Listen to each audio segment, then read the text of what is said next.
From downtown, this is Tim Kitzer from NBA Jam, and you're listening to NintenDomain Podcast. Boom shakalaka! This week on NintenDomain, who needs Nintendo Directs when we have Sony Directs with games in it that are coming to Switch? And patents. So many patents. Hear me out. New Nintendo Switch Flip. There remains only one.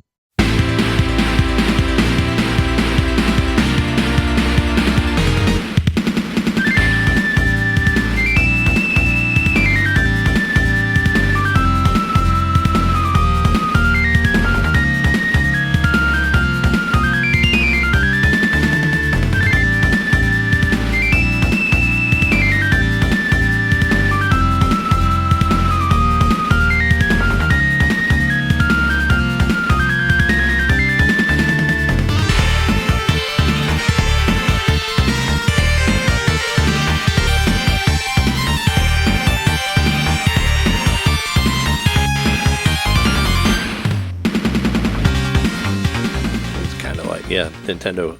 Yeah, that flip thing. Really wondering about that. Welcome to NintenDomain Podcast, episode 458. Your place to hear Nintendo fans talk about Nintendo news that's on a different direct that's not Nintendo. But we still got a lot of Nintendo news from other people.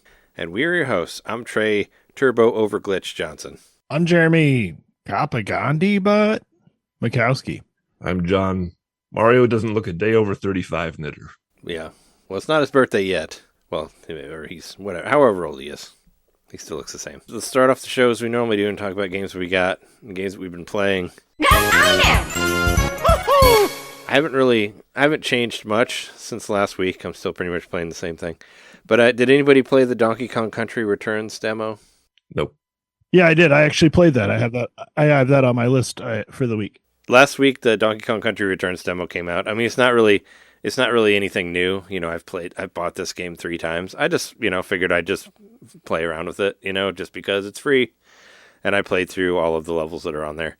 And I forgot how annoying the minecart levels are, because you get hit by anything and you have to start over the whole game. And some of the checkpoints aren't great. Like, you still have to go through a lot of stuff before you go back to it. And that was really annoying. But did you play through all the levels in there, Jeremy? Yeah, I played all the levels.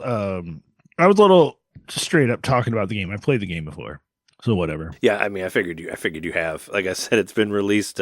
If I were to buy it on Switch, which I'm not going to, that would be the 4th time that I've gotten it, because I got it for Wii, I have it for Wii U, I have it for 3DS. I actually don't think I have my Wii version anymore, but I have it for Wii U and 3DS. So I have 2 versions of it. If I really want to play it, I can play it. They do a re-release on Wii U, or was it just the Wii version? It's Virtual Console. Yeah, this Virtual Console version is what I have on Wii. So literally the Wii version. Yeah, but just downloadable. I traded it in for something, so I don't have the physical copy of it. Unfortunately. I never had the physical copy. It was when I was living with my roommate Nick, and he had bought it for me. And since I lived with him, I got to play it. I still got mine. I played it kind of late, a few years after it came out, but yeah. It was like the last. It was like the last breath of my Wii.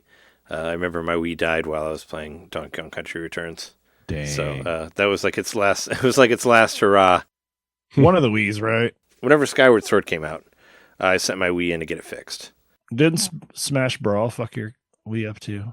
No, I was thinking not the first time. I mean, well, it did. It did die another time, yeah, where I had it sent in to get fixed. I think it just fucked itself up. I don't think it was any necessary. You think that time it was just its own problem? Yeah, I thought the disk drive got fucked up or whatever. It might have happened while I was playing Smash Brawl. I don't remember. But yeah, no, I did send it in like pretty early in the Wii life cycle and got it fixed, and they sent it back, and it was free. I didn't have to pay for it.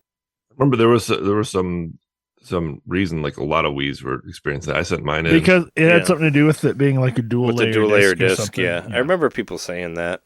Yeah. I don't know if it was directly with that or if it was just that it was messed up. But yeah, no, I did send it in, and it was free. I actually might have sent it in a few times. Like, I think I sent it in once, and it got. I think you sent it at least 3 times. Yeah, I think I did, because I think I sent it in, and I got because when you send it in, you get another warranty.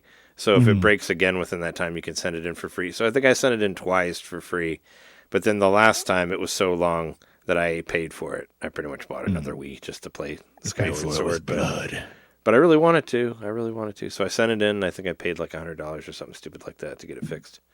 and I got it fixed and played through that dumb game all the way to the end. But Well, I will say Donkey Kong Country Returns feels kind of like I remember it. It's not quite as like the controls don't feel right at first to me, but it's just because you got to get used to them.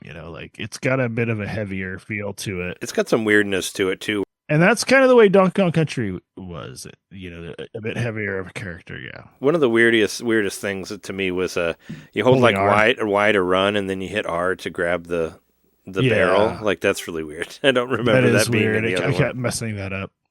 Well, the original, I mean, on the Wii one, there was only 2 buttons. Like you just held one and jumped with That's right. 2, and then you shook it to roll or whatever. So maybe that's how they're getting around that. I don't know. But I beat it. I mean, I beat it on Wii and I beat it on 3DS, and I think I have a physical version of it on 3DS. So I have the actual cartridge and all that. But yeah, I don't know. I just thought I'd fuck around with it because I do really like that game. Like I said, I was hoping for a played bit through it a more few times. of a meaty demo, but it really did kind of Not seem from like Nintendo. Nintendo's version of like your uncle came over to show you a game and he's just going to show you the Here's 3 3 levels levels, that yeah. are easy. Also, it's set to infinite lives and infinite everything because like they literally give you like a ridiculous amount of. You get like 90 lives items. or something like that starting It's off. stupid. So It literally like they give you a leg up from the so beginning. thrown together. Well, they don't, It's like, they don't want you shit. to be like. I guess they don't want you to think it's too hard. And Kind of makes me wonder if they weren't gonna put it on a console at one point as like or on the Nintendo Switch Online at some point, and then have the the enhanced version that sometimes they do through that. Right, the S version or whatever, the Uh-huh. special version. Because something about this demo is shady, but it's fine though. It's a couple of cool levels. Like they do. I like the they do the kind of like shadow level, which looks really cool. Oh yeah, they do the silhouette level, which is always were like some of the best ones Yeah. in there. And the minecart level, they do a good job covering some stuff in there. And I thought the gameplay was fun. It's not, I'm a chorus of everyone else. It's not $60 fun. Well, yeah, I mean, I don't want to play $60 on that thing. I do. I mean, I like that game, but not that much. Well, you actually own it. See, I don't own the game. Yeah, And I still don't want to pay for it. I have Tropical Freeze, so. yeah, you got the can good like one, that. or you get the. I mean, they're both good, but And I never Tropical did Freeze beat that one.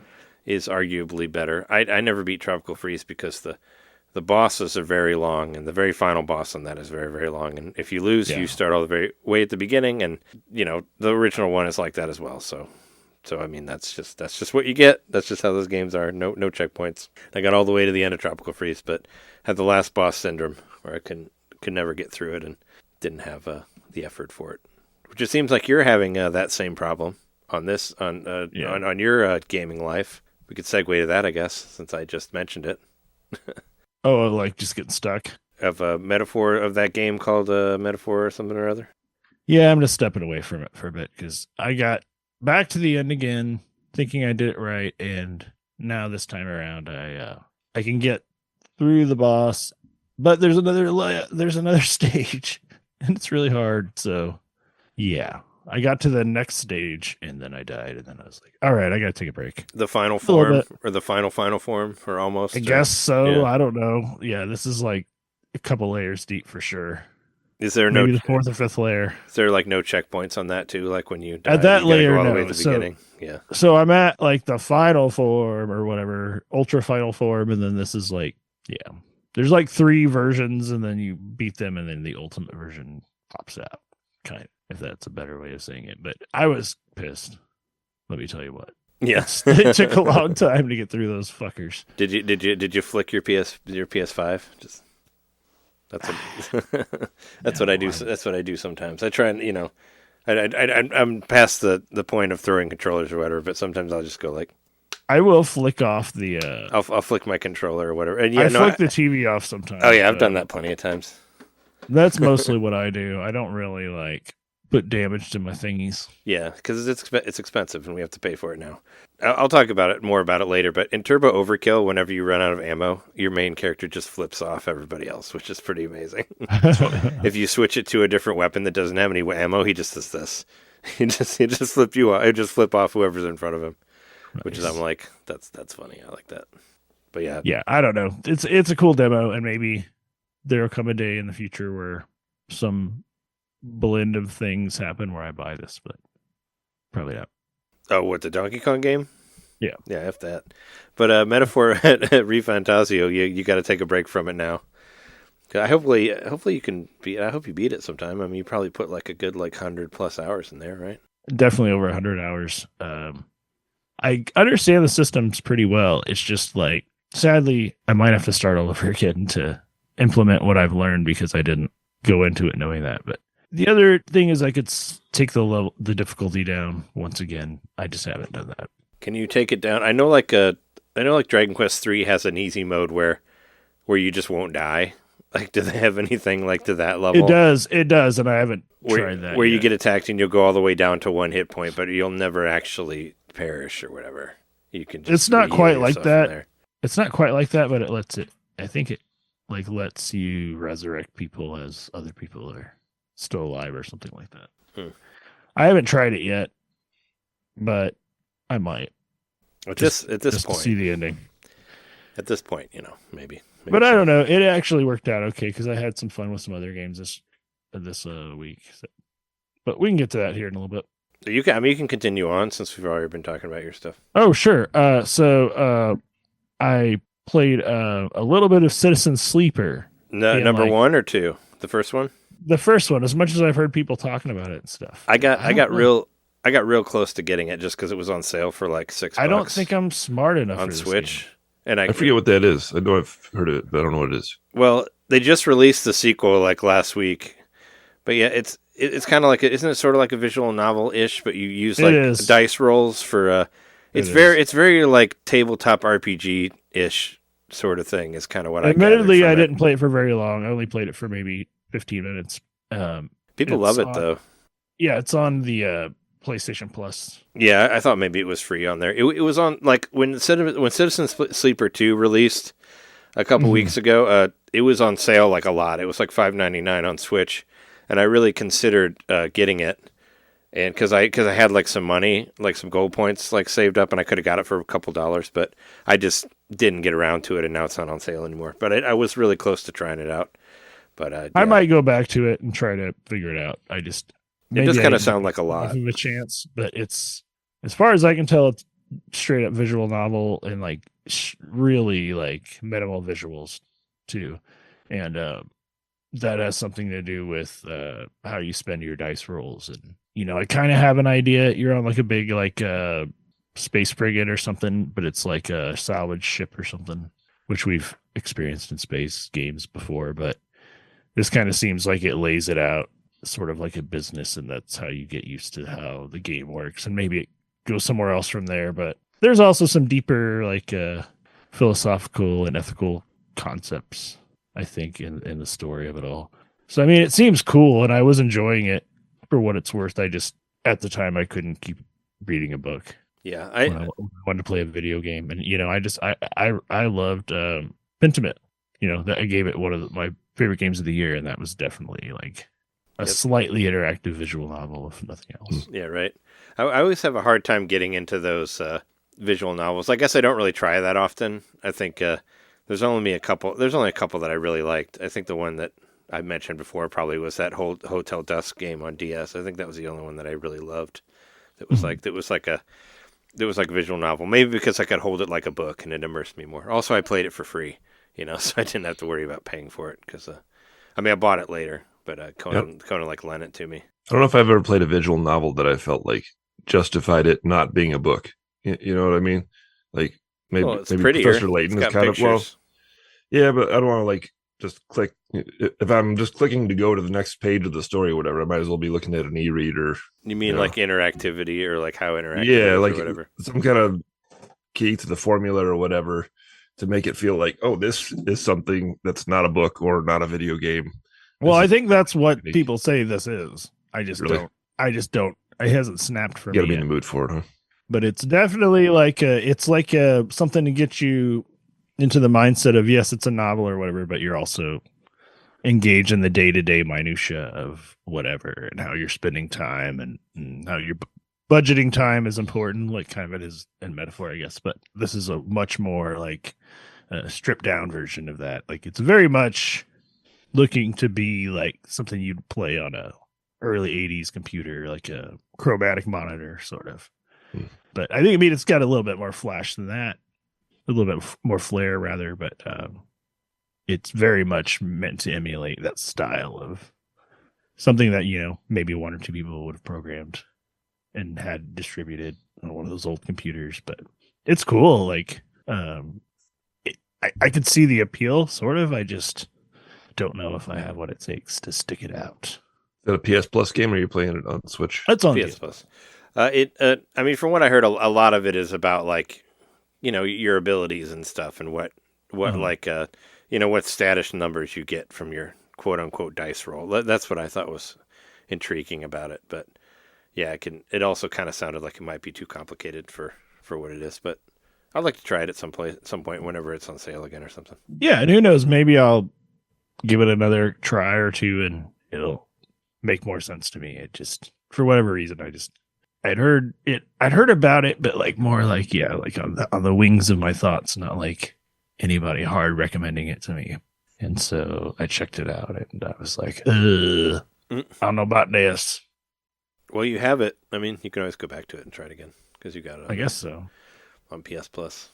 Speaking of PS Plus, I went to wanted to play a little bit of Blood Omen, so I did that, a little bit of that. I played. The other. You can play a Legacy of Kain. Right, you could play the ones that came out. So the one for PS1, which was like 96. Is that the first one? Yeah.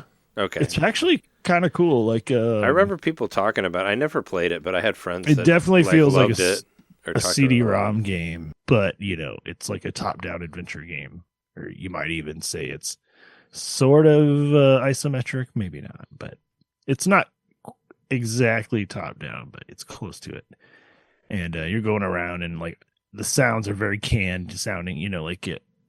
If that makes sense, it's a sample playing whatever every time, and then but at the same time you're getting this really cool descriptive narrative by like a narrator, but like it's like an Anne Rice novel, it's like a very romantic, Victorian and romantic sounding, and but also like about these very vile vampiric type sacrifices and murderings and all this fun stuff. Like I murdered like 8 people that were innocent, like as just the beginning ritual of one of the games. And then the very first game, I kind of want to go back to it. It was kind of fun.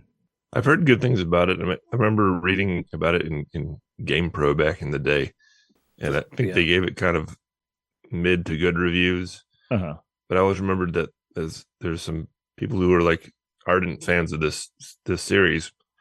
Even the ones, I think that Soul Reaver kind of usurped it in people's memory, but this is like a different type of game, whole different type of game that came before that, and it seems like that's kind of making a little bit of a comeback because they re-released it, and plus now they're also doing a tabletop version. Oh, really? Yeah, that's on Kickstarter. Wasn't it Silicon Knights who did Eternal Darkness? They did, yeah, but they're not. So same group. I didn't know that. But they don't exist anymore. They're the ones who did. So, Did they put pre Eternal Darkness? Yeah, the Legacy of Kain game like has a huge like Silicon Knights. I think I saw that. Did they work on the second one then? Blood Omen 2 or whatever? That's the only one I played because it was on GameCube. I can't remember, but I just remember especially the very first one that was a PS1. It's kind of it was fun just to boot up, just as like I was watching a like a YouTube documentary or something, just seeing all these like the way splash screens used to be. Obviously, somebody was showing off their graphical prowess by making the logo real nice, and then would play as like an FMV before the game would actually load. So just interesting things like that. Yeah, I never had a clear idea of exactly what type of game it was. You said it's top-down adventure game. So the first one is, and it very much feels like it's like a punched up SNES game, maybe even almost like an NES game, but it's got that weird awkward like we're in the CD-ROM era, but the graphics aren't quite up to snuff, so like the sound design's way too good for what you're looking at. Oh yeah, there's a mismatch there. Yeah, that's sort of what's happening. And then the second one is like an early PS2 game, so that one's just kind of like what to expect there. It's a little awkward, but at least what the hell's going on. A bit more you're kind of getting guided by. I played a little bit into it, and there's like a character. Kain like wakes up.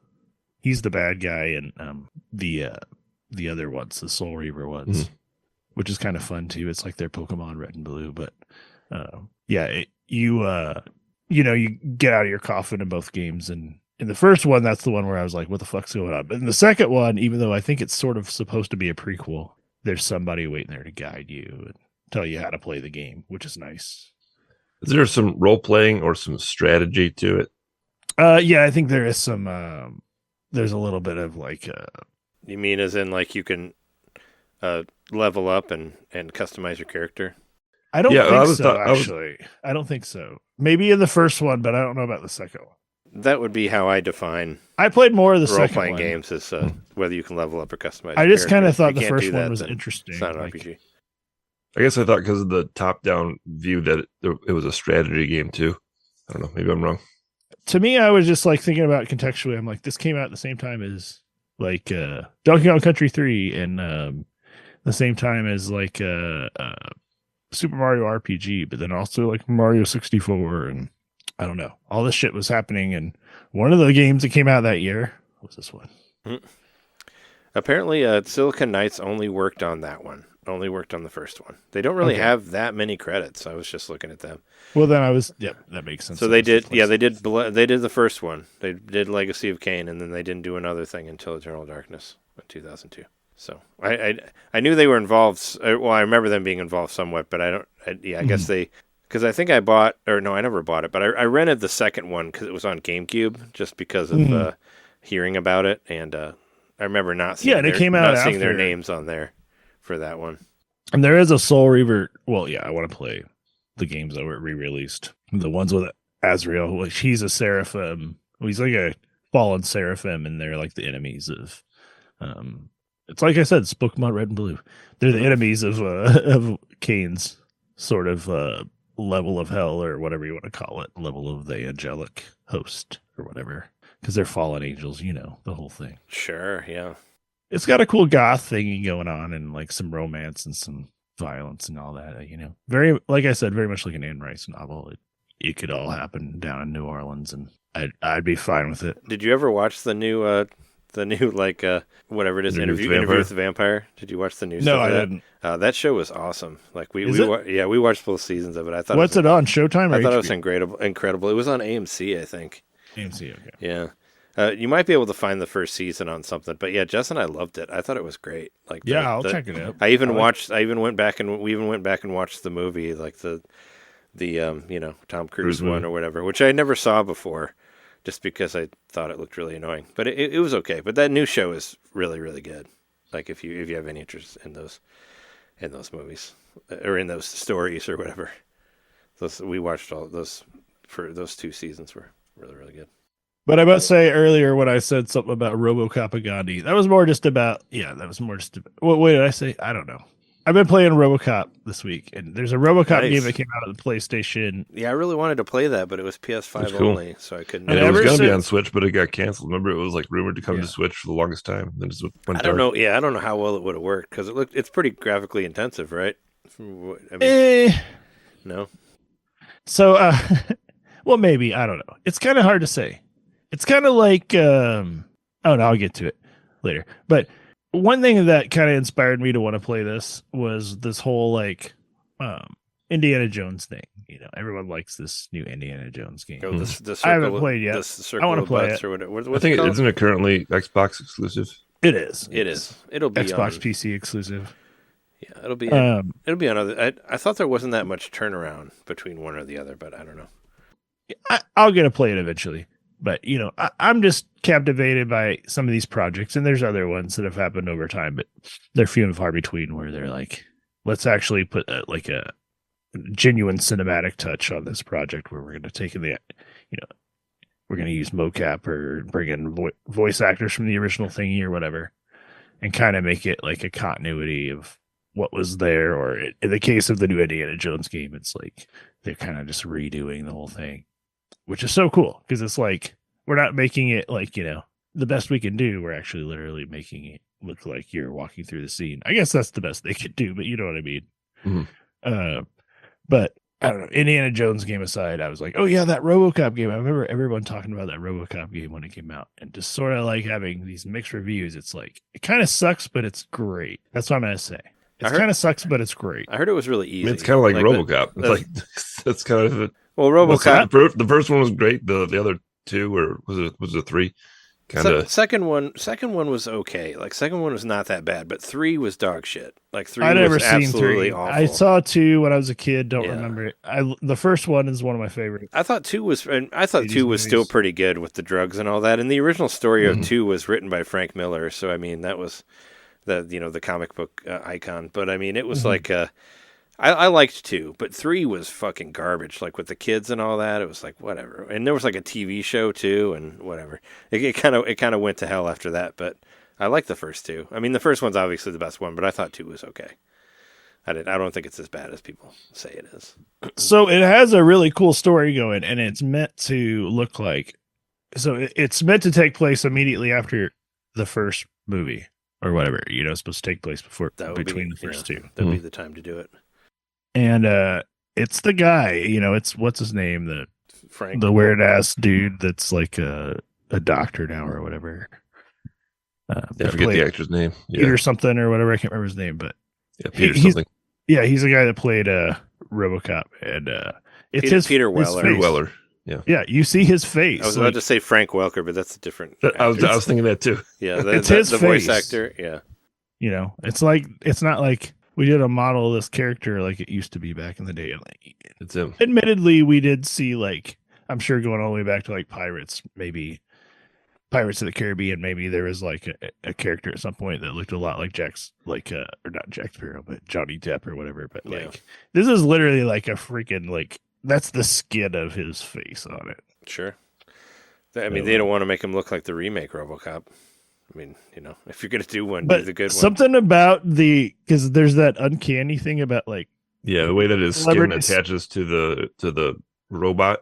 Exactly. Yeah. Those two things together are very, like, uneasy for me, but also, like, really contribute to the tenor of it, because he's really trying to be as human as he can be. Like, one of the first, like, things I did was my partner got hurt because I started to glitch out, like happens in the movie. I started to glitch out. My partner gets shot. You think she's dead, but she doesn't die. Spoiler alert. Is it her too? But she's in the hospital, and you have to go around the office and get everyone to sign like a get well soon card. That's like one of the first missions, and you're like, you kind of have like dialogue choices and be like, I don't know. It's hard to explain, but it's like you literally go into one spot and like the guy's like in the shower, but even though, like, playing the game as the player, you're like, maybe I should wait till he gets out of the shower.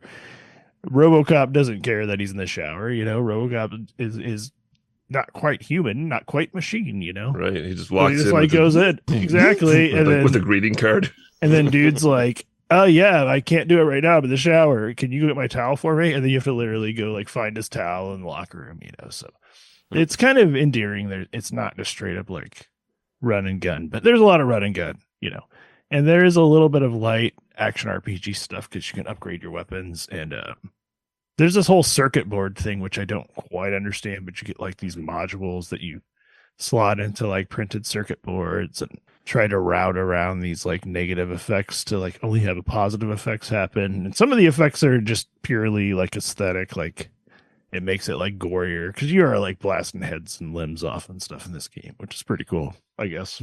But it's trying to be true to the source movie, I guess. Yeah, which was shockingly gory for a movie. It's extremely gory movie, and what did I say? I'm trying to come back around to my whole copper propaganda or whatever. Mostly, I just thought it was a cool word, but like it's like it's kind of funny that you're actively, you have the chance in whatever limited sense in this game to not be a cop or whatever, to be as the least cop like you can be in a good way, not just like slaughtering indiscriminately. I mean, that's always kind of how it was, where like he was built into the system, but it wasn't necessarily like, because he finds out that cops suck in the movie, but he can't kill them because it's against his programming or whatever, because that's what he's made. Like there's something that happens with a kid, and so that was you have in the there, choice to let the kid run away or whatever. Yeah, not like arrest the kid. because it's very much like the. But you could also give people parking tickets. You know what I mean? Like, can you shoot people that are smoking like you can in the movie? Oh well, I haven't shot anyone who's smoking, but you can. Like, I've given people like tickets for graffiti, and then for parking tickets, like if they're in front of a fire hydrant and stuff. So it's kind of got like a Metroid like scanner visor sort of thing, which makes sense. It goes all the way back to Terminator, the HUD that would happen in these cyborg scenarios. But how much of it would let you be like just a straight up policeman? Like there are police simulator games. To what degree is it one of those? The least possible it could be. Like, the way I'm describing it is like I'm trying to sell it to you. Like, not to say it's bad, but that's kind of the highlights. Like, you do have some scenes where it's kind of like peaceful and you can go around and talk to people and stuff. But the meat of the game, the core of the game, is run and gun, like breaching doors, and things slow down and you try to like shoot exploding stuff. And it's just like it's like, I wouldn't quite call it a twitch shooter, but it's maybe not duck and cover. I don't know. It's a classic shooter. I think it was made in Unreal Engine, and so something about that gives it some uncanny things because the faces look so good. But then even when say there's two characters talking to each other and the camera is going back and forth, like, not like moving, but, switching camera angles. There's something that happens where the background textures are loading like right before, and you just catch it, at the it's probably like a millisecond, but I see it every time. And it's every time the camera angle changes, something's happening where it's still loading before you see it. And it's stuff like that. I'm playing on the PlayStation 5, obviously. So this is not a great looking game, but what it's doing and the source material and how true it's being to it, it might be worth checking out, I would say, if you have a chance to play it. Especially if you love Robocop a lot and you just want more Robocop stuff. Yeah, I'm intrigued by it, and it's kind of surprising to me that there aren't more great RoboCop games. I can only think of I thought the NES one was pretty well regarded, or the Super Nintendo one. That's probably the best one. The NES game had a good soundtrack. I mean, I know it's all just pulling off of the stuff from the movie, but I always liked that soundtrack from the Trey, NES. I think you would love NES this game. one. Just your love of shooters, it kind of fits into the whole like. Yeah, I would. I mean, I'd play it if I was able to. Like, I would have bought it if it was on PS4, like on sale. I really wanted to play it. But it really looks like that Peter Weller's face. Like, I don't know, something about it. It's so fucked up. I mean, what was it? RoboCop versus Terminator on Super Nintendo was a good one. I liked that game. Oh yeah, they had the real Peter Weller face. I don't know if you guys really ever played that one, but for some reason, Jeremy was. I used it in our Patreon episode, a song from that game, just because Jeremy was talking about Terminator or something like that.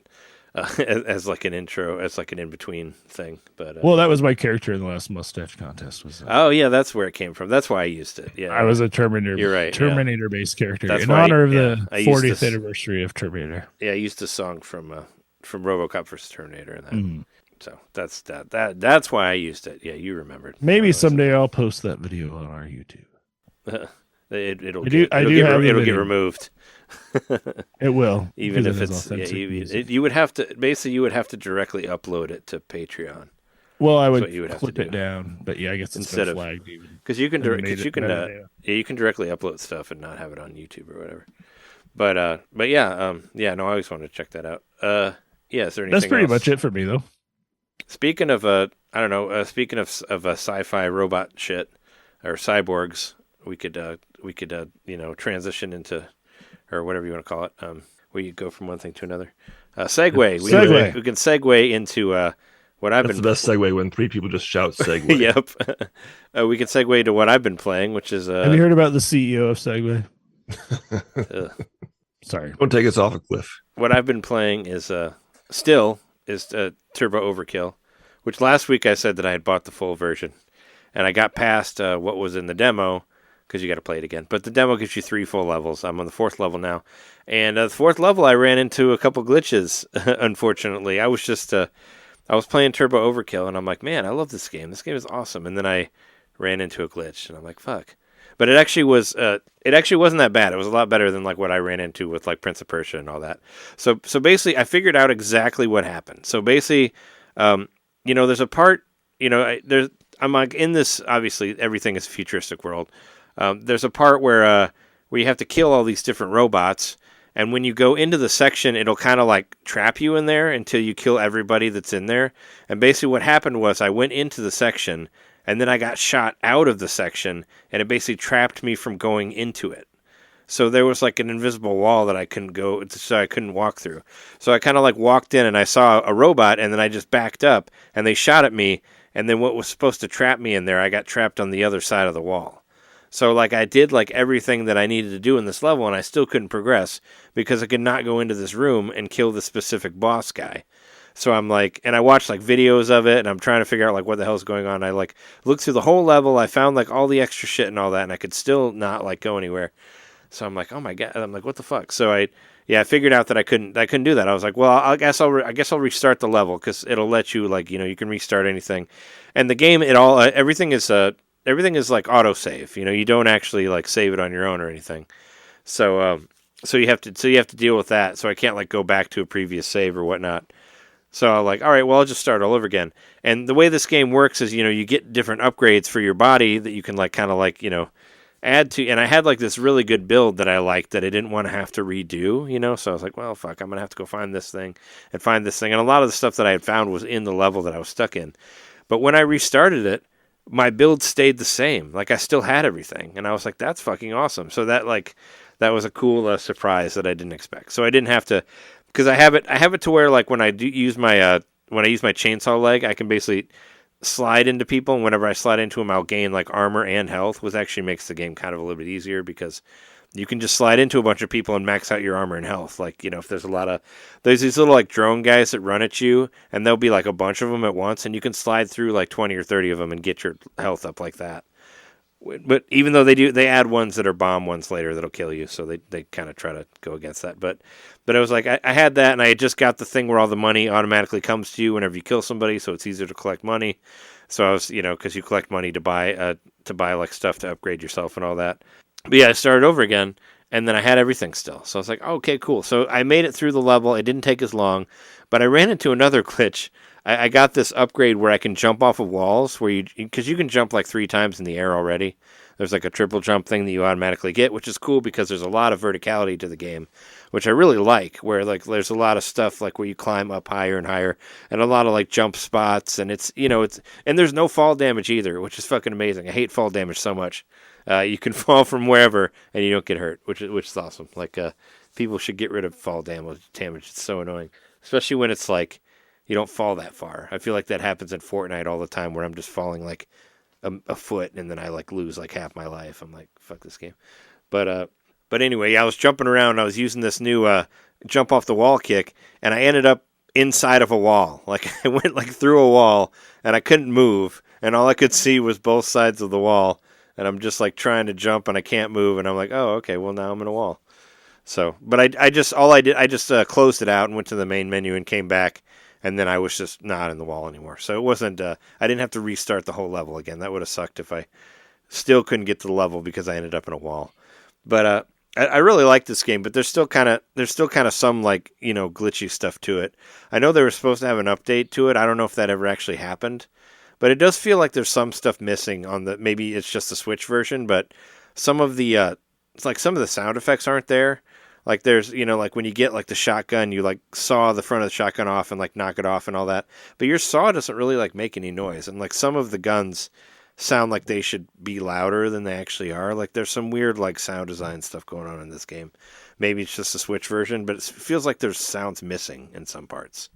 So, but I mean, the game still, looks great and it runs great. I mean, when you're not stuck in a wall or whatever, or if you don't end up, having to deal with an invisible wall or not, but whatnot. But I still like it a lot, and I played past that level, and I played through. I think I'm like 7 or 8 levels into it now, but that's kind of been my big game that I've been playing more than anything is Turbo Overkill, and like I highly recommend everybody play the demo because you get to play it for free for a few levels, and it's really fun. Like I said earlier, like when you run out of ammo, you flip people off. Like it's very much like, it's super edgy and it's sci-fi and it's fun and it's pretty and yeah, it's a good time. It's very bloody. You can slide around and cut people in half with your chainsaw leg. It's very silly and it's definitely going to be up there for me on my Game of the Year list for sure. So I'm still playing that. Also playing Ridge Racer still. I've gotten a little bit. I'm getting more into drifting. I know last week I said I wasn't really drifting, but you kind of have to. So I've kind of taught myself to drift more, and I beat whatever the next tier was of races. Like, because I was like going through the same ones and just losing, and I'm like, all right, I need to look at a guide or something. And I was like, it's like, use this car. So I used one of the ones that were worse at steering but had higher top speed or whatever, and then you have to drift to play it or whatever. But anyway, yeah, Ridge Racer is great. It's a great game on the N64 app, and that's like my highest played game above. It's gone over Really? the amount of time that I put into Tears of the Kingdoms and Are you kidding me? Xenoblade Chronicles 3. Yeah, my Nintendo 64 app is like 64, not Ridge Racer. Oh, no. Yeah. I'm talking about the 64 app in general. Have you seen the Ridge yet? No, there's still no ridges. I wanted to look up what the reasoning was behind that, but I don't really know, and also don't have the effort. It probably doesn't matter. or care to look about it. But the game is fun to play. I mean, who cares what the fuck it's called? It looks cool, and the soundtrack is fun and all that. But yeah, no, it's I'm still playing that game. I'll probably be playing it. I don't know. We'll see how long I play it for. But it's been it's been a great addition to the Nintendo 64 app. So I'm glad you like it. I tried downloading it earlier today. The I got off 64 work app? early and- No. I tried downloading like the update, and for whatever reason, my internet seems to be working fine because we're okay. let's say we're talking on the internet. So But I was trying to download the Ridge Racer game, and it was saying it was going to take like 19 hours. I was like, wait, that can't be right. Wow. Oh, weird. Yeah, sometimes it can get weird like that. I like reset the switch and everything, and it just kept being that way. So Yeah, I had a similar thing. I don't know if it was for the 64 app or for another thing, but yeah, it just kept going higher and higher and higher and higher and higher. And I ended up just restarting it because it was like, this is going to take 600 hours. And I'm like, what? Sometimes it does that. And I'm like, okay. well, I was like, well, I really want to play The Messenger some more because I keep saying like I need to go back to it. Good. Maybe I'll just start it over. And so I went back to my like my library catalog, whatever you call it, and tried to download that, and it was doing the same thing. Yeah. They even prioritized it to download first. How much storage space do you have? A lot. Yeah, a lot. Okay. Well, I've a had few it happen. gigs. I was not going a to say, lot. like, yeah, give it. I mean, I say if it keeps doing that, do a hard reset on your Yeah. Switch because mine. I was having a similar thing too. Actually, is it in the dock? Yes. Because I had one time where it was really fucking up in the dock, but I took it out of the dock and it worked fine. I don't know why, but Yeah, there was a specific thing where it was doing that thing where it wouldn't download and it kept saying like, 2 days, 3 days, 5 days, whatever, like for one thing. And I took it out of the dock and just let it like download on its own, and it was fine. I don't know. The dock was fucking it up for. I don't know. It's 8 years old. It's getting a little Yeah. temperamental. You gotta like It was really weird. That's all right, Switchy. Like we can get you a little snack. What game do you want to play? Which games? Okay, it's fine. You don't want to play that one. Let's try these other ones. Hmm. It's kind of that scenario, but it's okay. Have you been putting it in sleep mode, or have you been doing a hard reset? I mean, I'm just kind of no. Everything's fine. Something was going on with my internet today. Like I said, the weather was kind of bad, so maybe that had something to do with it. But Shauna works from home. Her internet was fine, and everything was fine. So it's probably on the end of Nintendo's server or something was messed up for a little bit today, and I just happened to be trying to update my software during that time. I was just trying to like get some perspective on what was available. Yeah, I saw you played your Switch for the first time in like 3 months. Exactly. Everything I clicked on said it's been over a month since I've played a game. Yeah. Including and you bet. Can you guess what the last big glut of games is? That's my recently played games. It's all the shitty games that we did the episode about. So Yeah. maybe that killed me. Maybe you guys ruined Switch for me. No, I'm just kidding. Maybe your Switch is being like, no more. You don't Yeah. get to play anymore. Maybe that's more like it. I think that's probably more accurate. I mean, I think the last thing you played on there was the NES World Championship, just to check how long you played it for our No, I'm back. for our Game of the Year thing. So whenever I can get Ridge Racer to load. you got to try it out, man. Also, I just need some pep to my step because I'm kind of sad about Metaphor, but I'll get back to it. Oh yeah. It's got me in a whole state. I just don't like to be this close to the end and feel so lost. You also got Wario Land 3 coming out this Friday for or whatever it is. That game. Wario the game Land stresses 4. the fuck out of me. Oh, I guess now with save states, it's because you got to run through it, and you can rewind it if you fuck up. It's all good on the Game Boy one. Actually, this game will be fun because it won't have that added. Yeah, but Wario Land 4 for a Game Boy Advance is coming out this Friday. I really wish they would put 2 on there, but I guess you can't because it's just too good to ever get too good anything. for the game. Well, I mean, did you listen to that Retronauts, right, where they talked about it, how it was like completely different on Game Boy or Game Boy Color, and you couldn't like restart it, and it had all these different pathways, and how it's really? It's like the best Wario Land game ever. They never. I think I kind of remember it, but it's different between the Game Boy and Game Boy Color versions. Supposedly, yeah. I've never played the game, and they never released it. They never re-released it ever on digital. Like that was always missing. They'd skip from. Okay. They do Wario Land 1 and Wario Land 3 and 4, but not 2. Not even in the Japanese eShop. 2 has never come out, and I think it's because of all those different ways you could play it, and maybe it's just really hard to put the ROM out like that. But I'd love to play it because apparently it's really, really, really cool. Apparently, it has this whole story about like how long Wario sleeps through his alarm or whatever, and if you wake up at a different time, it's different or whatever. Like, yeah, but they never released it digitally on anything. I never played it, so what the fuck? But yeah, apparently it's awesome. No, I am happy about it. That game stresses me out. Yeah. Last time I remember playing it still stressed me out, but maybe it'll inspire me to pull myself back. You know what? I play a lot of stressful games nowadays, and it's fine. That's true. You like those, the roguelites or whatever. So maybe I'm better off for these games now.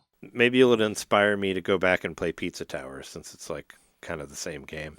And I bought that game when it was on the Direct and barely played it. So it's on my list. I still want to play Pizza Tower. Things I hope to play. It's from what I played of it, it reminded me a lot of Wario Land 4. Mm-hmm. Like the same sort of thing where you go and you get the thing and then you go backwards through the level, but it changes. Mm-hmm. What's the other one? Anton Blast. That one too, yeah. Yeah, Anton Blast is similar to it, but I think it's different. I don't know. The only one I played was Pizza Tower. Did you not play Anton Blast? I played the demo, but I didn't buy it. Yeah, but yeah, it's on my list of games to play. But John, what you want to talk about? What you've been doing?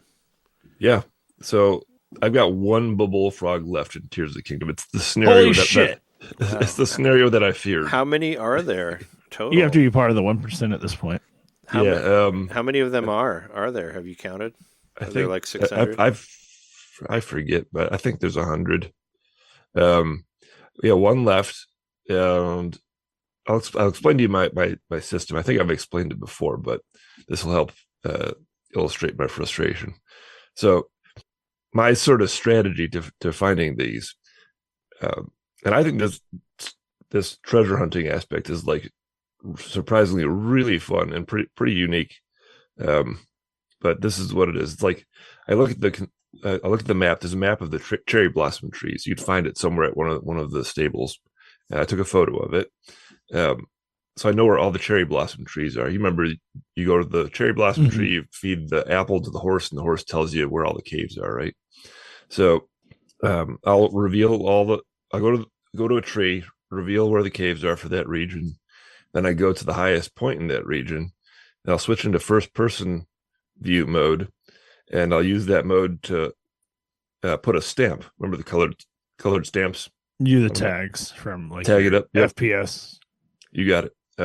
So I'll tag the caves that are currently highlighted, and then I'll go on the map and I'll review where the stamps are on the map. And on the map, you can see all the caves that you've already been to. The caves are checked off if you've already been to them.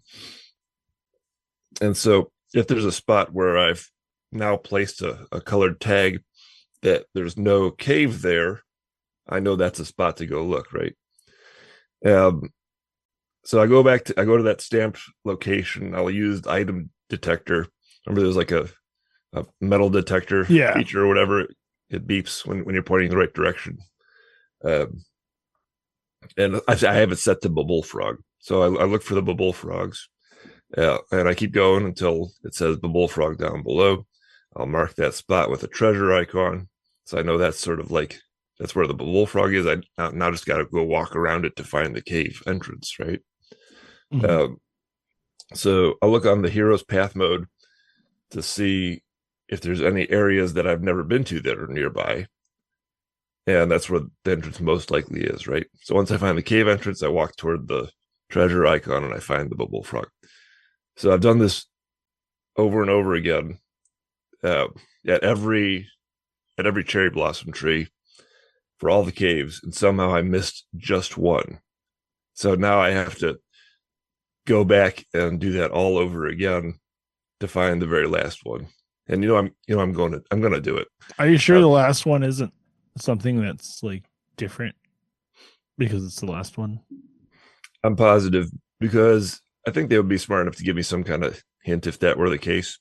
Okay. And remember, in the last, for the last 10 bullfrogs, it used to be that from number 100 through number 11 remaining, the little troll guy, Kilton, he would kind of give you a hint. You go to him. Oh yeah, but at a certain point, he's just like, "Yep, that's enough. Bye." Yeah, once you get down to 10, guy, yeah.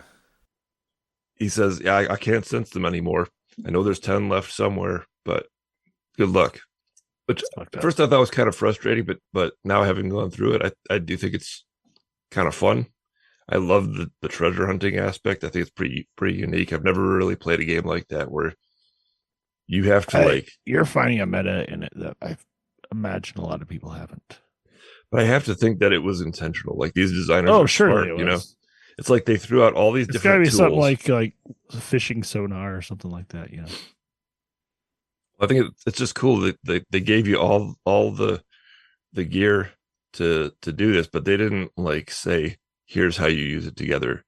They left me to figure out how to use all these things. They made John in concert the game. They did. I guess they did.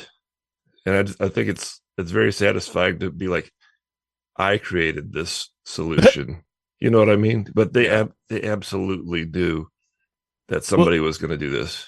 But it gives you the satisfaction that you made the game world accept your solution. Right. Did you find the final one then, or are you still looking? No, not yet. It's still out there somewhere. So that was last week that this happened, and I just there's 147 of them total. Bubble frogs. I looked it up.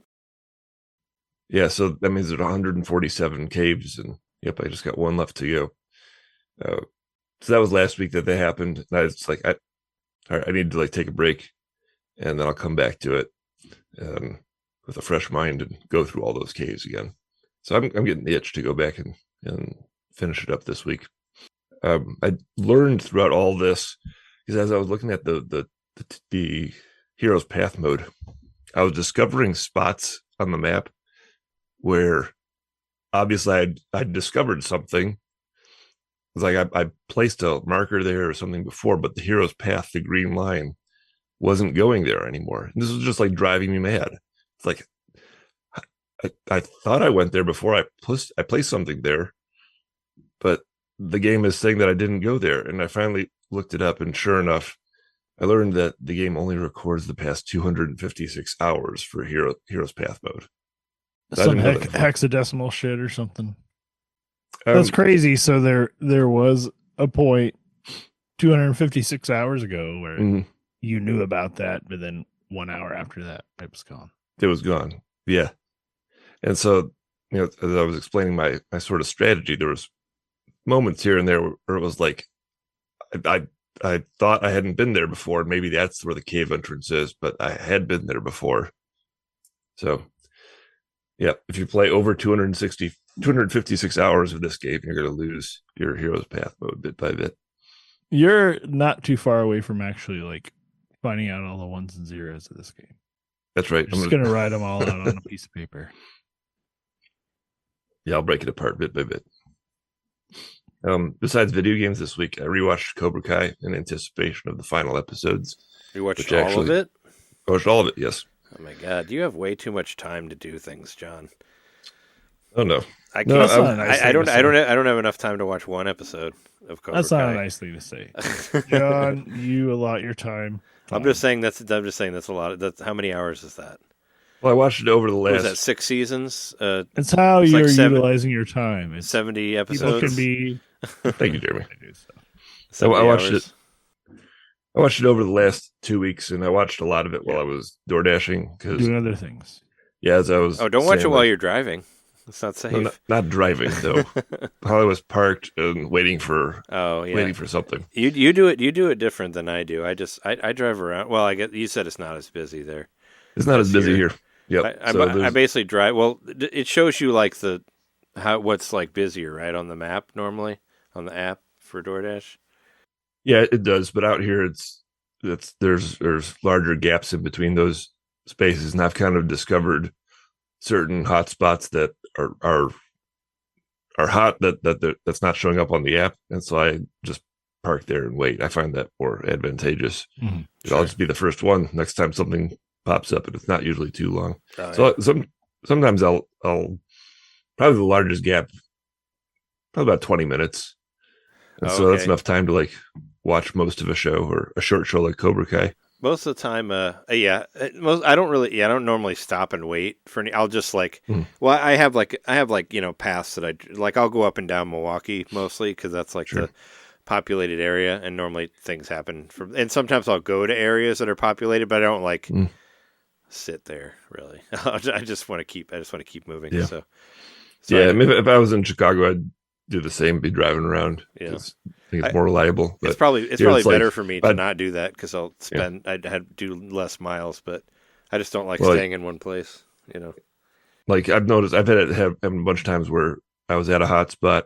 For those of you who don't know what we're talking about, the way that DoorDash is set up, you'll sign in, you'll see hot spots where it's suggested that you drive to in order to increase your chance of picking up an order, right? And it'll refresh every 8 minutes or something like that. And so I'll go to the hot spot, and then often, there'll be nothing at that hot spot, but then another hot spot will pop up. So I'll drive to that hot spot, and then nothing pops up there. And then I go back to the previous hot spot, and, it was there all along that I get an order. So I just decided I found some good spots where I can sit and wait reliably, get an order. So that's what I do. So you're basically playing Crazy Taxi, but for money. Yeah, essentially, yeah. Kind of, but you don't like have a much slower Crazy The Taxi. food doesn't yell at you. Yeah. You don't have to deal with people that might do a puke in your back seat or whatever else. Yeah, the food is not gonna try to fuck with you or whatever. No. So that's a much better version of it. Yeah. Yeah. Plus, I like the area that I do it in because it's the driving is so much more peaceful. I could go downtown, or I went to Southfield, another area here in Michigan, and the driving was more hectic. And it's so there's a cost to that. There's a higher risk of accidents or distractions, whatever. I feel like the trade-off is better. I don't get as many orders out there, but I feel actually more relaxed driving out there. So I like that better. I'm sure you have your own system, like I do too, where I'm I told you about it, where I it has to be, the amount has to be more than the miles, and I avoid downtown like the plague. I want to stay the fuck out of downtown. Downtown sucks. Stay away from It's there. the same way I avoid cliches. Downtown is the worst fucking place on the planet. Because there's a good chance you'll get towed. You'll get a ticket. If you're just one person, where do you park? Yeah. There's no parking. Everything's just. I just hate downtown so much. So I stay away from there. But you do what you can to try to make it work. So that's why I've been watching a lot of Cobra Kai, and I was able to watch through from season 1 all the way to the most current episode. And I have to say, I think the show is very consistent. I feel like it's personally the best soap opera that I've ever seen, because it also has karate. It's got the betrayals and backstabbings and all that you expect from a soap opera, but it also kicks ass. And I think regarding the fights, having watched every episode over the last 2 weeks, I can say that every fight is distinct, which I think is amazing considering an action show where you have fights in every episode. No two fights really feel the same. All the fights feel character motivated, and they all just feel creative. Like the people designing the fights were having fun doing it. And then every season, or sometimes twice a season, I think, they'll do like a massive brawl, which everyone has topped the last right in a row. So I'm having rewatched it. I'm like more in awe of the show than I ever was. I think you as a show. screenwriter have a thing for I guess they're for choreography. Like they're way shorter than I thought. Especially fighting choreography, because you love Sifu, you love like these fighting games, like, and maybe you see them through screenwriters. I know director is a different thing, but I thought they were. I think so. Like maybe there's something there. Maybe it's not just people like, who appreciating really good choreography. There's the really good choreography, and then there's the fact they're not just throwing fists like to look cool. You understand why these two characters are fighting. It's a calculated move. Yeah. It's not like based off of like what would look cool at the moment. It's a calculated move, and it's let's not like smash into a bunch of fruit carts or whatever we got to do to make it look cool. It's motivated by their emotion and the betrayals that the writers have set up over the course of many episodes. And I think it's one of these shows where they dangle all these threads, and I think they've tied up all of them successfully. Like there's nothing left hanging. Like it's great writing, great action choreography in a very unexpected place. I would have never thought that a Karate Kid reboot show would be this good. I think on top of all that, it's the best reboot, relaunch, whatever, of any franchise that I have ever seen, because it elevates the source material of the original Karate Kid movies. Okay, the first one was great, second one was okay, third one was terrible but enjoyable in certain cheesy light, and then I think the fourth one with Hilary Swank was back to being like okay again, maybe on the level of number 2. I never saw the Jaden Smith maybe one. You wouldn't have similar opinions if you weren't just a fan, like right. That's you from a certain perspective. So I can think the same way about, it's a little cheesier, but like the Three Ninjas movies, like sure, that was like late 90s, like which we're the same age, but still it's like it was the same way. It was like the first one was cool and the second one was not as cool, but the third one was kind of cool or whatever. I don't know. I love Jackie Chan movies. I love Rebel in the Bronx is probably my favorite action movie that I could say like I could watch as many times or whatever. But yeah, there must be something about that gets to you. I've never watched a single episode of this Karate Kid Cobra Kai show. Yeah, I highly recommend check it out. I think I played Sifu for a bit. It was cool. Sifu's fun. Yeah, if you like any sort of martial arts, it's the best martial arts TV show. I mean, I haven't seen Kung Fu. I know people like Kung Fu, the old show, whatever. But ask David Carey how he feels about that. He's dead. He's not feeling anything. Oh, damn it! Sorry. So I would suggest watch the original movies, because it elevates the original movies.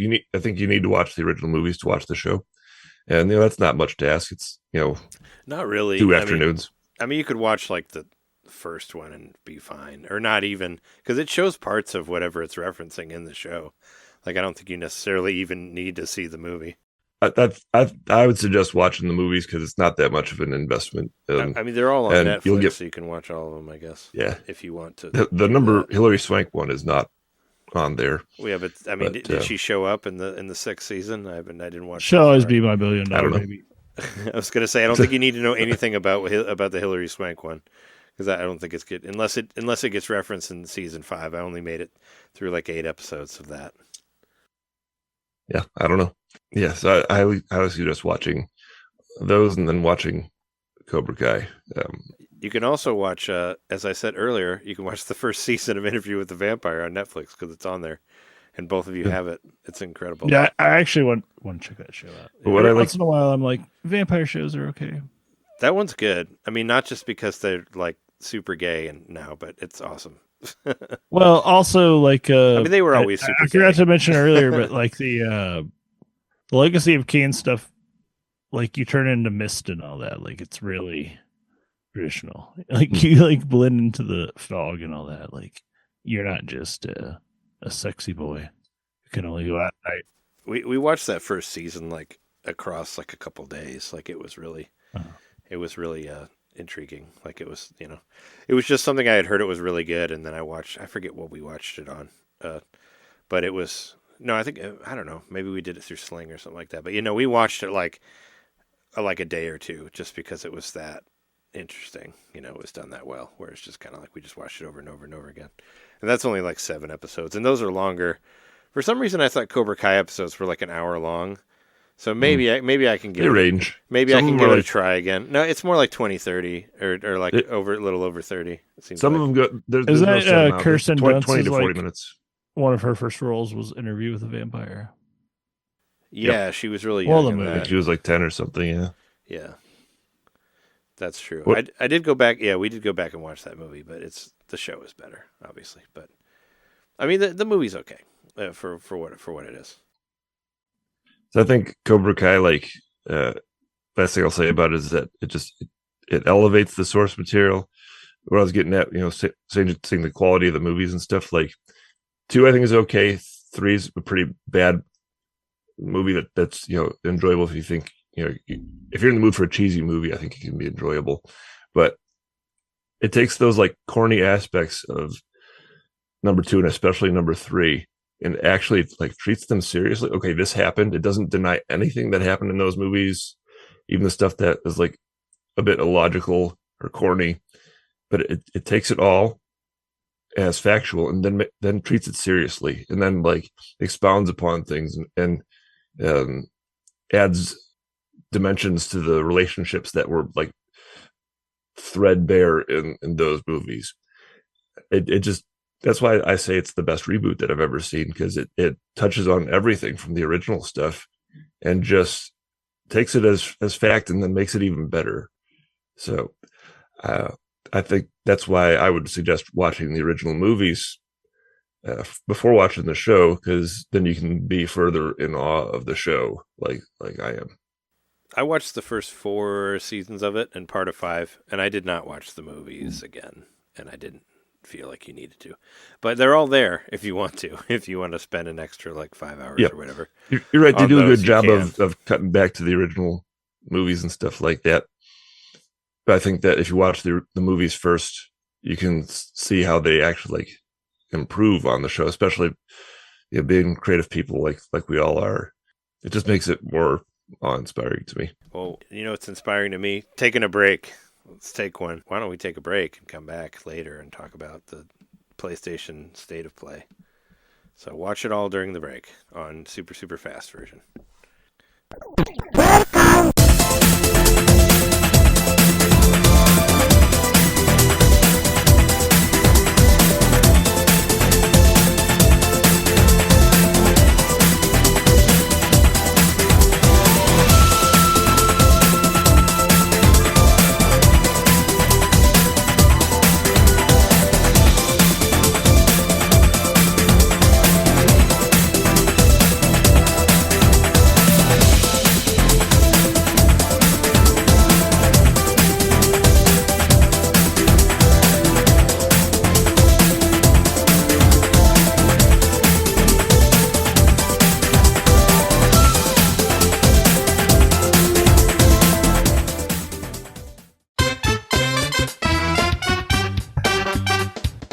Hey, you. It's me, Mario. Yeah, you. Subscribe to our Patreon to hear our bonus shows, which happen every month. I'm tired. Tired of all the big corporate podcasts spoon-feeding you the same old video game news on every single show? Spaghetti. Ravioli. Then expand! With NintenDomain Expansion Pack. It's us talking about old games that were important to us. It's us interviewing people that we meet at conventions. And heck, it's live shows from those same conventions. It's basically everything you could want that NintenDomain ever made. Here we go! And it's just $1 a month. That's less than a bad indie on the eShop. It's $12 a year, which is less than Nintendo Switch Online. Thank you so much for subscribing to our Patreon and supporting NintenDomain. Just go to patreon.com/NintenDomain podcast and, hey, Mario, let go! Whoa! He's throwing us back to the show! So long, Bowser. Patreon.com/NintenDomain podcast. Game over.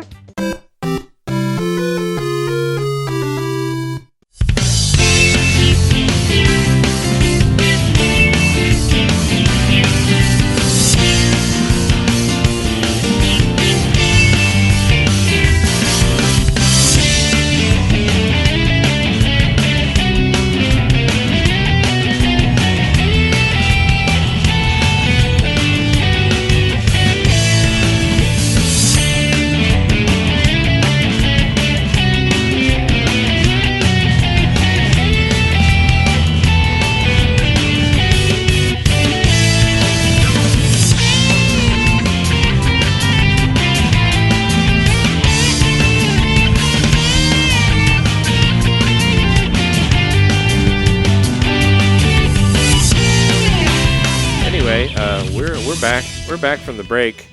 A little, there's been some big things that happened between last week and this week. Just today, there was the PlayStation State of Play. I don't know if you guys got a chance to see it at all, but I watched part of it. I didn't watch the whole thing. I just happened to be on YouTube and I saw that it was going on live, so I caught a few things. Sure, yeah, it was on at like 4. It was on like at 4 p.m. and we were gonna clean the house today, so I just kind of I just put my Bluetooth headphones on and I just listened to it as I was cleaning the house. So I also put it on the TV, but it was not synced really because I was playing it separately. I was playing it on my phone through my headphones, and I was playing it on the TV through the TV YouTube or whatever. And it got unsynced, so it got actually pretty far apart. Weirdly enough, it was pretty close at the beginning. You should have paired it to your sync. That was your problem. Well, I could have paired the TV to my headphones, but that's more complicated than. All I have to do is just pull the headphone out and it automatically connects to my phone. It's much easier than trying to do it to the TV because the TV is a pain in the ass because I have an adapter they have to use. Blah blah blah. Anyway, I listened to it and I watched it and I thought it might be important to see because there had been some rumors about various things, especially like Sega games that happened during it that I thought might have to do with Nintendo, and it ended up it like half of the direct was like stuff that's coming to Switch. So there was a lot of stuff that was worth mentioning and worth paying attention to on there, especially like right off the bat. We got a Shinobi game there. I hope you saw that because it's done by the people who did Streets of Rage 4. It looks great too. Who we love, and it looks similar. To that. Like the style really looks a little bit similar. It's definitely its own thing. It's a tweak on that. It's called Shinobi Art of Vengeance. Yeah, there you go. Yeah, that's what I was gonna say. Yeah, Art of Vengeance, and yeah, it looks great. Like the, it's 2D. It's a 2D, but it looks the art on it looks. It looks great. Yeah. No, it definitely has a lot of style to it, and I'm definitely excited. I'm definitely getting that. Excited to play it, and I when I was looking at this, I'm like, I bet a lot of these are going to be on Switch. And right after the bat, I was just looking online, just on my like news lists, and I just kept seeing them just popping up. It's like coming to Switch. So there. I felt like some of that Shinobi like game, 5 or 6 of them. I felt like some of that Shinobi game took from the Messenger a little bit, especially with. I mean, it's not the first game to do the the scorpion zip line thing, Sure. But it looked like it was doing the aerial thing where you hit and then you get another jump or something like that. And it did look a little bit like the Messenger, which maybe both draw from common ninja sources. I don't know, but they're all kind of pulling from Ninja Gaiden, right? But I mean, just in a more like modern version. But I mean, yeah, it's got it's got like the jumping off the walls and like kind of like the whatever you'd call it, like the forward rush and while you're in the air and. But it looks really pretty. And looks pretty badass. Looks great. And I think it's gonna be $30 on Switch, or is it? Oh no, there's a deluxe edition that's $40. Yeah, there's already a price tag for it and a release date and all that. 29th of August for $29.99, and that's for Switch 1 still, as we don't know if Switch 2 will be out by then. But there it is. It's coming to that. It'll be on the Switch platform. The Switch family of systems. It's already saying that they're coming to Switch for sure. So I mean, it isn't too graphically intensive that it won't work in either one. But yeah, if you buy it for one, you can play it on the other, right? That's what they've been saying. But aside from that, there's other Sega news. We got to see a trailer of Sonic Racing Cross Worlds. Did you guys get to see that? Because I thought that looked pretty rad as well. I saw that. Yeah. I really liked all those Sonic games, and this time you can race on a snowboard as Sonic. What? That was not in the other ones. So it kind of reminded me a little bit of that like Sonic Racing Transform thing. Go back to Sonic Adventure 2. Because but also like Sonic Riders.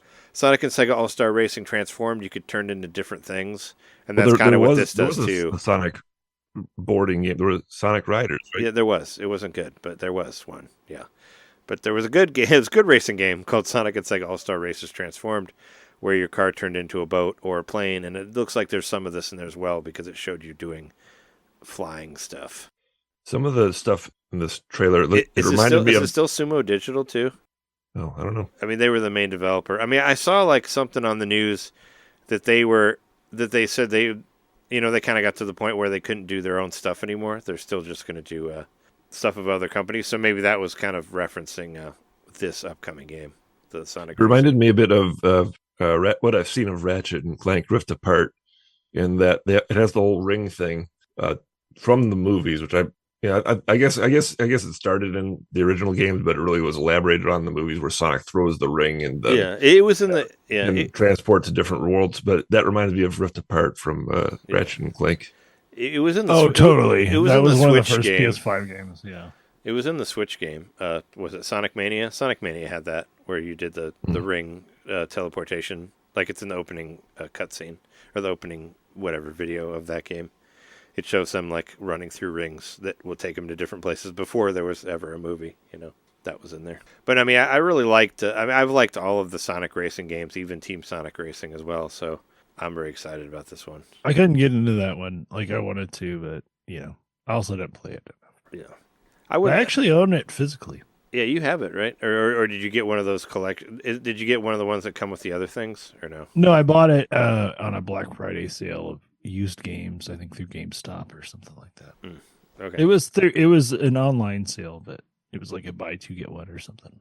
I think was it Jess's brother got like one of those combo things where it has like Sonic Mania and Sonic Team Racing on it, because his kids are really into Sonic now, like from the movies and whatnot. So what did you take with sort of the main new thrust of this Sonic racing game? Because I think it's, they called it Cross Worlds, and they seem to be implying that you're going to be like transporting from one racetrack to another. Oh yeah. In the trailer, didn't it kind of look like that? Like you can blend tracks, on the fly. I mean, that would be a very cool From thing. what I gather, badass. so what I was reading is that whoever crosses the line into the second lap first chooses like a series of bonus cross levels that are happening. So that's interesting. Oh, you basically you like it even? Yeah, whoever crosses the line to the second lap first like gets to like set the precedence for like So I that's what I understood from what I read. Obviously what we read. Yeah, here's Go Nintendo like just posted like from the developers, saying that travel rings is a new gameplay mechanic, that is a really cool idea. Making each race feel completely different because you go from one to another. So essentially, that one player gets to choose. The lead racer gets to choose the cross world that all players will be transported to on the second lap, awesome. Allowing environments to come alive with various track changes. That's fucking awesome. That's something really new for. I didn't know about all that. Exponentially more interested in this game. I actually read the article you posted, Trey. Oh, thank you. I figured that out. Thank you for reading the articles. You help out to make us sound like we know things when we're recording this. Appreciate it. But I love these games anyway, and I'm already on board for it because I love these Sonic racing games, and I'm even more on board for it now. Buy the shit out of this game whenever it comes out. Did it get a release date or no? A lot of these did, but I don't know if this one got one yet. It was probably like, I think maybe it was like spring of 2025 or something like that. So this was confirmed for Switch, is that right? That is correct, yeah. This was actually originally announced during the Game Awards. Because that just seems to me in December, and right after and in that trailer it said Nintendo Switch on it, like as the icon in the corner. Well, we didn't really know anything about it other than it was a new Sonic. I think racing game. I think it just showed it just showed the car and like they jumped into it or something. They just showed a car and it was just showing that they were making one. But yeah, this is the most I know we've you were actually high seen. for it, Trey. You have been because you love a good character racer. I like those games. Yeah, well, I like racing games because I've been playing fucking Ridge Racer too much. So being able to switch from world to world like that just made me concerned that maybe the Switch version would be, would chug. Hindered by So that? I remember when folks saw Ratchet and Clank for the first time, that was like the showstopper game for the PS5, and everyone was like, I can't believe this whole other world just loads seamlessly. So I wonder, will it chug on the Switch, and will the PS5 version really be like the one that you should get? Having played the game, it just feels like Portal 2. I was going to say though, with action added. But when is it releasing? I mean, it may not release until Switch 2 exists. Yeah. I'm just saying they did say that it was coming to Switch, and Sega obviously huge supporters of Nintendo and all that, since the Dreamcast ever since the early 90s, yeah. Ever since the Dreamcast went under. Wait, no. Well, I mean, it was pretty much when the Dreamcast went under. Like when I saw Sonic Adventure 1 and 2 on GameCube and Skies of Arcadia, that just blew my mind. Well, at the time. All the Sonic Advance games on the Game Boy, which were amazing. Oh yeah, those games were real good. The Sonic Rush games were good too on DS. But I mean, but regardless, there's just been a lot of really good Sonic games on Nintendo systems over the years, and they said it was coming to Switch, and I don't know. I mean, they'll do what they can to make it run well, but I really like that idea of changing the worlds like from whoever's in front. That's cool. Never heard of that before.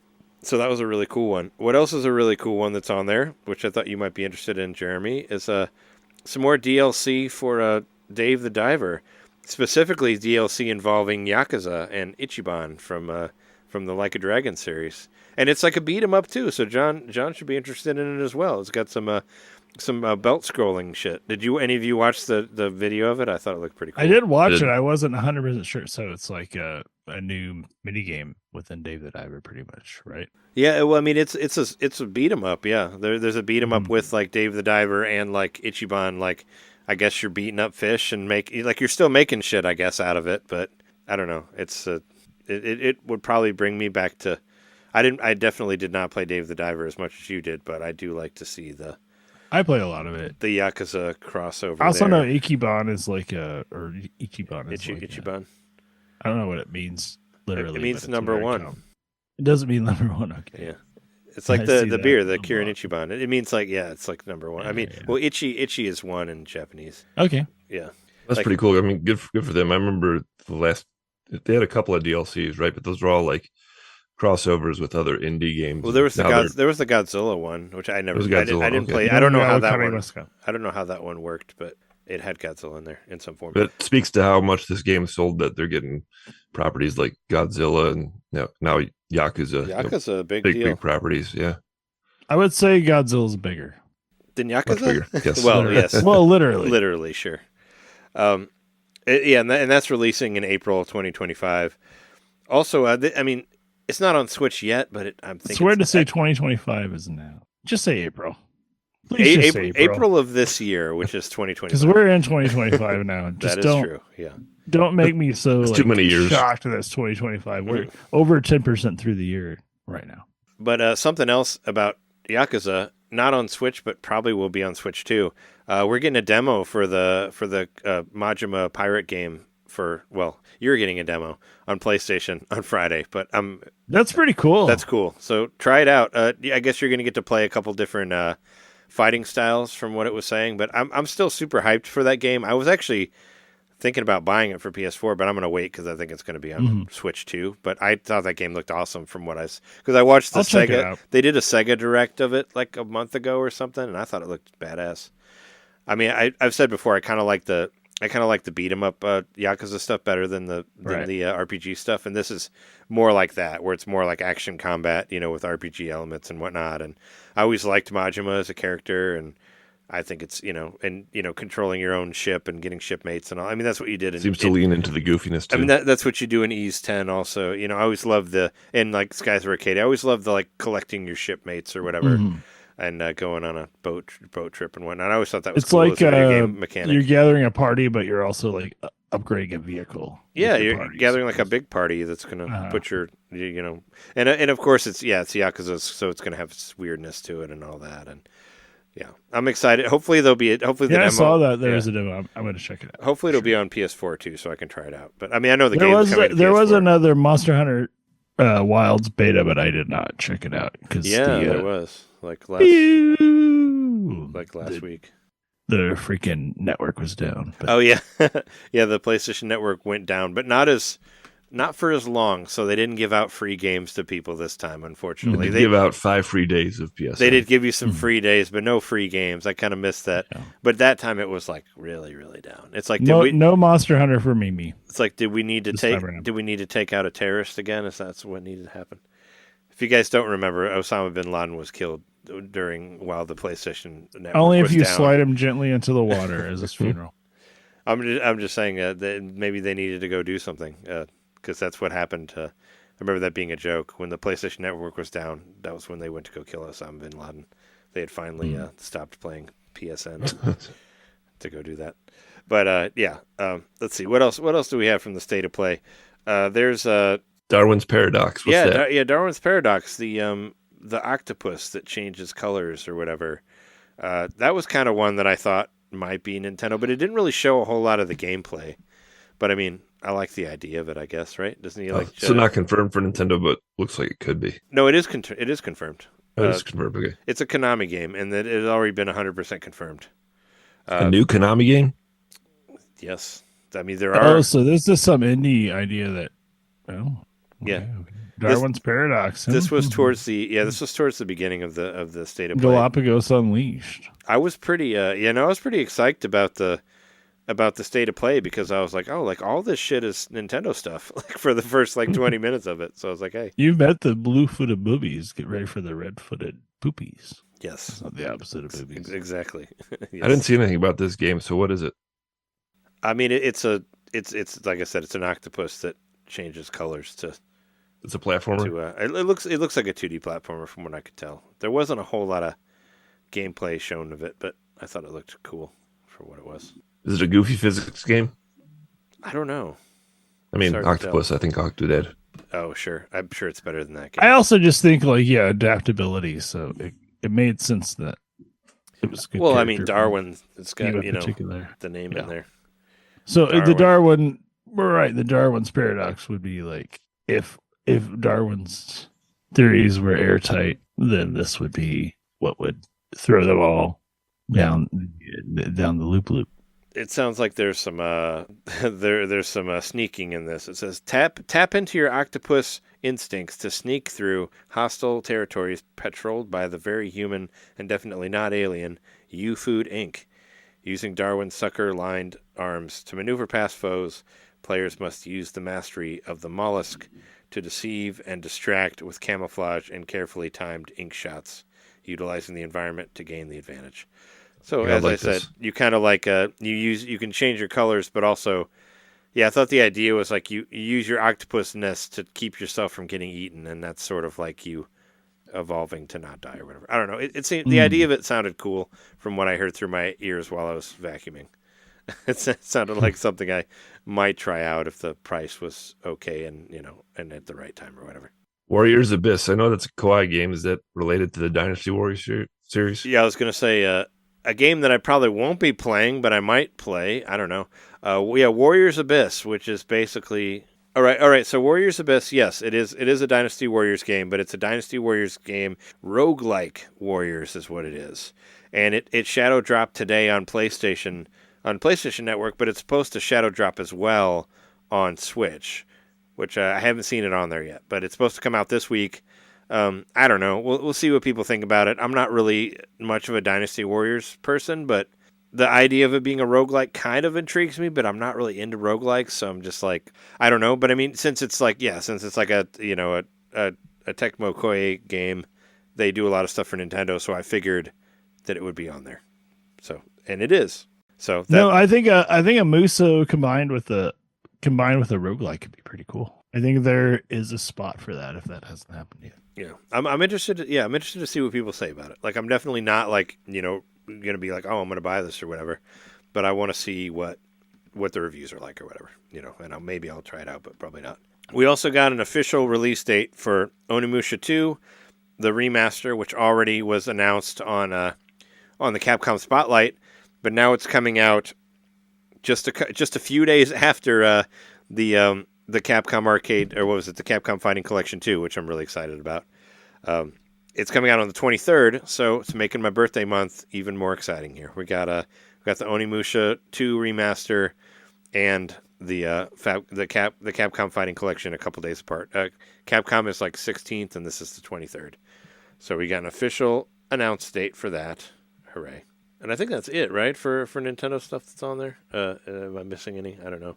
I believe so. This is not Nintendo related, but I did laugh out loud to this while I was vacuuming. I thought it was funny that they were doing a remaster of that one zombie game that nobody cares about, or some people do, I guess. Which one? The Days shopping mall Gone game. Oh, Days Gone. I thought it was funny Oh, they were doing a that. remaster of Days Gone. Isn't that game only like a year old or something? I think it's older than that, but What is that? I don't know. it's a PlayStation 4 game that I didn't think came out that long ago, and I didn't think it needed a remaster already.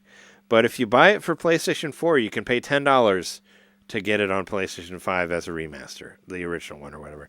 I didn't think it was that old, and I didn't think it needed a remaster. I just think it's kind of funny how much they remaster their shit. It's like the joke of Last of Us being released like 10 times on various systems. Or like what the Horizon Forbidden West or whatever. Like that was like, I don't know. I didn't think that one was that old, and they remastered that again already. And I don't know. It's just like, or them not really noticing differences between like the Last of Us 2 and the Last of Us 2 remaster. I don't know. They just get too remaster crazy. Yeah, that's a hint into how much these games are growing in cost and time to make. If you want to make a brand new PS5 game from scratch, it's going to take you a lot more time, a lot more money. So just re-release things, do a upgrade, whatever. Or adapt something from a different programming language to PS5, which has got to be even rarer, but that does happen where somebody's developing something for one thing and then it becomes ubiquitous. It's like I thought Days Gone was like a PlayStation 5 game. I guess not. I guess it's older than I thought. It says it's a 2019 game, but still, I didn't think it was that old. Not that long ago. Yeah, I mean it's a PS4 game, but I mean I still thought. It's like, I don't know. It's only like 6 years old. And plus, I thought a lot of people hated that game. It was kind of the butt of the joke. It's like there was like Days Gone references and fucking Astrobot. It's like, does anybody care? I guess some people do. I don't know. There was one time that Janet like posted a picture of Days Gone on the internet, and I made a joke about the main character looking like Freddy Krueger, and I got a bunch of likes for it, and that's all I remember. Because he was wearing like this weird sweater thing. I was like, that Nightmare on Elm Street game looks weird. And I was popular on Twitter for a day back in 2019 when it was okay to be on there. Anyway, what else do we got here? I guess you want to talk about the upcoming, however many months from now, Mario anniversary, since we mentioned it earlier. Yeah, so Nintendo Everything a week or so ago put out an article called "What to Expect from Mario's 40th Anniversary." And I thought that was a good idea to discuss. We're a little ways out from Switch 2, and it would be nice and Mario's anniversary to ponder what's going to come up, because certainly they'll talk about it in the next Direct. They're going to talk about the Mario game, Mario's 40th anniversary, all that stuff. So before all that happens, I thought, let's just wish list this, and what do we want to happen here in Mario's 40th year? What do you guys think? Well, I mean, we got a decent one last year, right? Because not last year. Whenever it was the 5 years ago, the 35th, not last year. That's when we got. That's when we got the Game & Watch. That was cool. Yeah, we also got the Game & Watch, Mario 35. We got Mario 35. We also got the Mario 3D World with Bowser's Fury on there, which was Mario really good. 3D All Stars. Yeah, 3D All Stars. Like those were all pretty good. Yeah, the 35th anniversary. It's gotten a lot better than it has before. It wasn't. I just don't know if 40 is going to mean as much. I don't know. 4-0. I think they're going to utilize the opportunity, because they've certainly got a Mario game for Switch 2 that's going to come out Well, yeah, that is in the launch window. But as far as Switch, I don't know. Yeah, not on Switch. I don't think so. Just in general, I would like to see. I mean, my list is pretty short, but what I would like to see is a sequel to Mario 35 called Mario 40. Just bring that back. I miss Mario 35. Why do we have to? Why do we have to take that away? Better. Oh yeah, they could do it better. Do Mario 40. Let's bring some because we only did Super Mario Brothers 1. Why don't we could bring some other Mario games in there? Maybe it could be like Mario Maker. Yeah, where you have the different styles. You know, the good Mario's missing 35. Do it. Hey, that kind of gets to one of my ideas. I would like to see. I would call it the Mario Oddities collection. Not Odyssey, the Oddities collection. Just all the random stuff. Oh yeah, I had the Sonic Oddities YouTube series I did before. Well, there was came out. Oh, it could be like the Sonic Gems collection that was just a bunch of random shit. It's like here's all the shitty Game Gear games on this disc. Like all the Mario PC games that would never have any excuse to. Fuck PC, like whatever you want to say. I think you mean DEI is what you mean. They don't say PC anymore. Now they call it diversity. I mean DNI, sorry. Or DNR, sorry. DEI. Well, like this game, Mario's Fundamentals. I've got this is the one weird one that I have. Shit, you do have a weird ass. Yeah. It actually has like a K through adults. It's a K through A game. It came out in 1996. This is a PC game. I found it at a Goodwill like 15 years ago. I think I paid $6 for this. That's pretty cool. Yeah. It was one of those stories where it was just like in with the CDs, and happily I happened to be looking through those, and I just actually found this. I found this the same day that I found the Double Dragon 2 for the Atari ST. So that was a pretty good day for me. But this is a collection of like basic games like checkers, chess, all done with the Mario lens. And I thought of this because now we're getting this mouse functionality, supposedly still not officially announced. Oh well, yeah, we got to talk about that too, though, because the patents, like there's patents all over the place. I mean, we'll get to it after this, but I just don't want to forget about it because I mentioned it earlier. Yeah, so there's a bunch of Mario PC games like this that could be done on the Switch too, if they felt interested enough in collecting all these old random games. It's like, hey, we know you like our good Mario games, but what about our really shitty ones? We're gonna put them all together, charge you $60 or $70. No, it's a Switch 2 game, $70 for our ultimate trash bin. Here you go. I saw these games on your list. If they're putting like Mario's Missing or whatever in there, I only want it on Nintendo Switch Online. I want it somewhere where I don't have to pay for it and can just pretend it's not on there. I think I might just keep Mario. That ransom's not worth it. Just let him still be lost. We don't even need to find him. No, so I want the games like Mario Teaches Typing, Mario's Game Gallery. Mario Goes Somewhere Cheap. Yep, Mario's Missing, Mario's Time Machine. Mario Goes to Africa. I'm just bringing up earnest movies here. Nice. Slam Dunk Mario. Yep. Yeah. Mario Saves Christmas. I mean, he goes over the top of that Swayze movie. It'd just be cool to collect all these. There's Mario Special. There's Super Mario Brothers and Friends When I Grow Up, which is like a painting game. There was one called Punch Ball Mario Brothers, which I don't quite understand what that was. But just throw all these together, and that would signify to me like the new Nintendo that actually understands how their history should be preserved. Not all of it is great, but put it all out there. Put it in some kind of contextual package, again, a la Atari 50, and just celebrate it, all of it, and we'll buy it. You would need like like you're saying, you would need like Digital Eclipse or something to do it, right? To put it together, to make it like. Which I don't think would ever happen through Nintendo, but it would be cool if they could do something like Tetris Forever or like or like Atari 50 or like that sort of thing. Do like a Mario offshoots game where you could do like make it where it's like a documentary and you could play all these shitty Mario games. That would be like, really cool. Oh well, here's that's why these craptastic games are here. Yeah. Aside from that, I'd want to see some 4K re-releases of the Super Show, and the only good Mario movie. The anime. With the prince? I mean, that was the best one. That one too. Yeah, you're talking about Dennis Chopper. Hopper. Dennis Chopper. Yeah. He's at the White Lodge with David Lynch now. They're doing they're doing Blue Velvet Part 2 in the afterlife. Fuck Heineken. How about some retro merch? Like put out the lunch boxes again, the Happy Meal toys, the LCD wristwatches. Put all that stuff. The Nintendo Serial System, re-release that.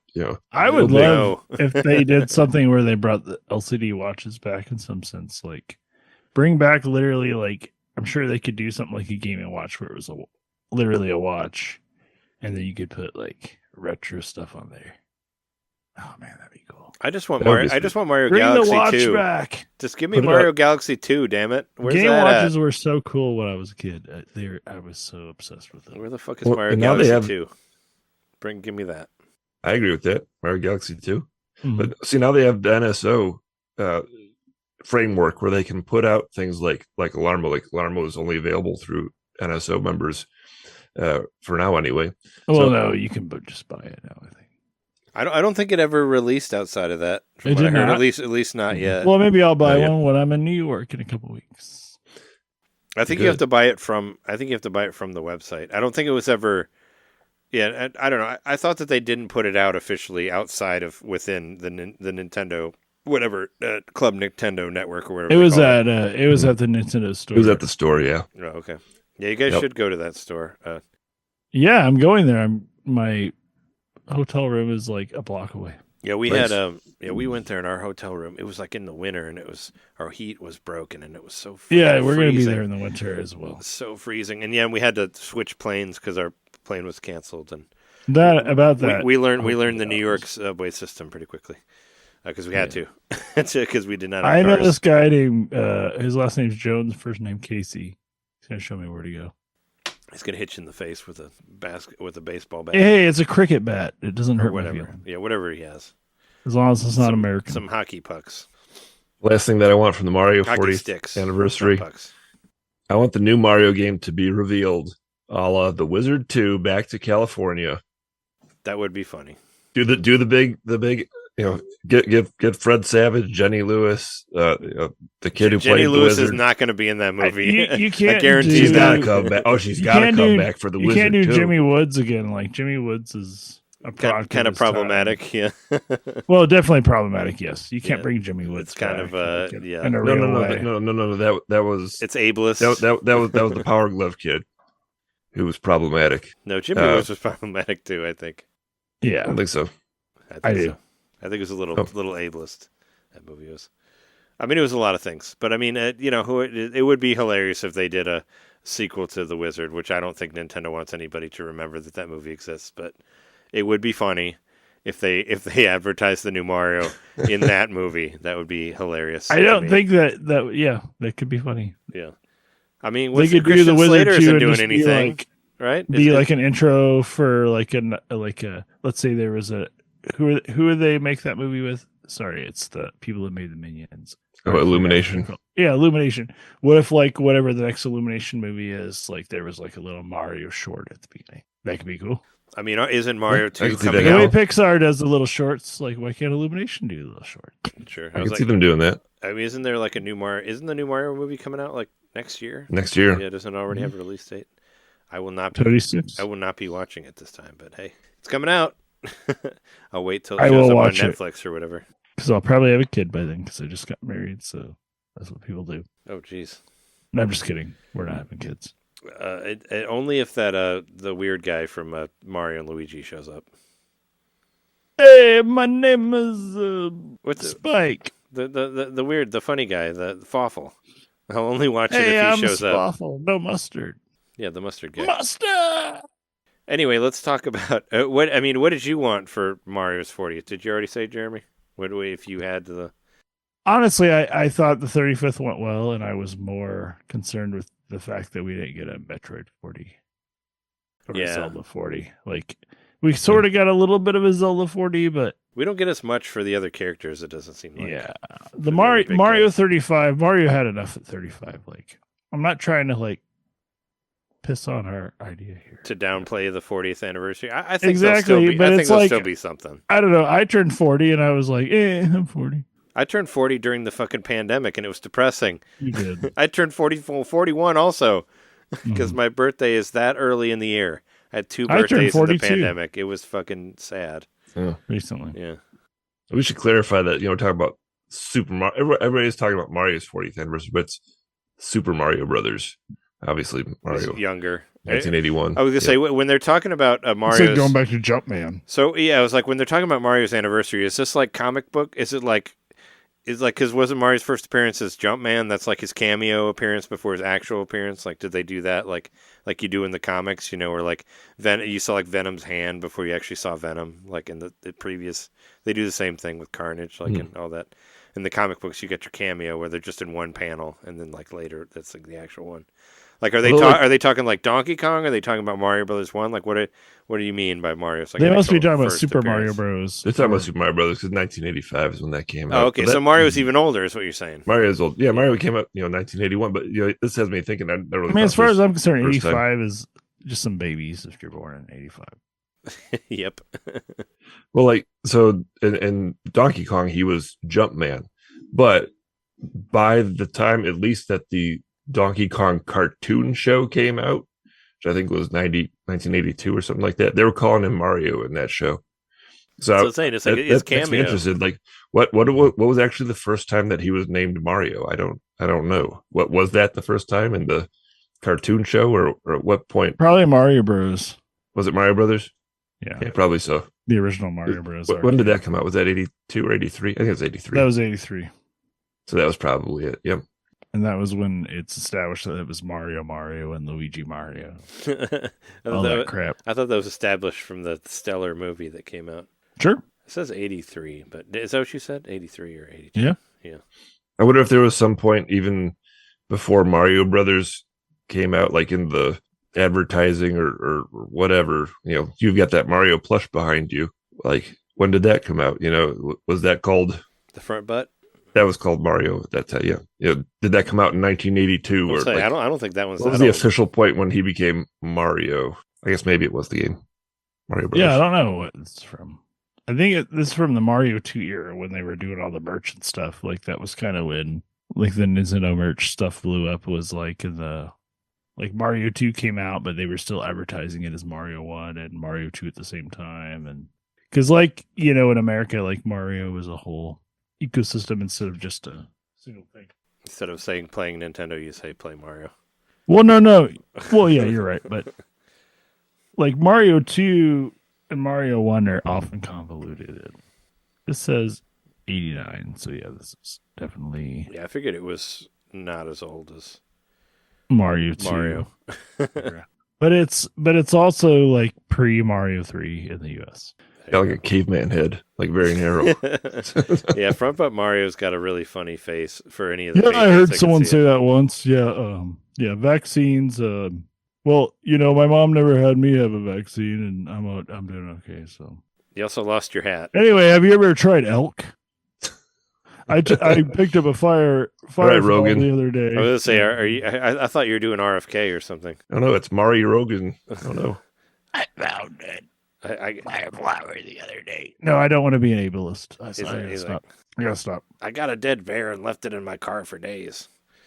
I can't do an actual impression because that's ableist. Anyway, patents. There's a bunch of patents that came out, basically saying that the mouse stuff is real, which I still haven't heard anybody mention that the buttons, how the buttons are longer now, is that's actually the first time why Mario's moved in like 4 months.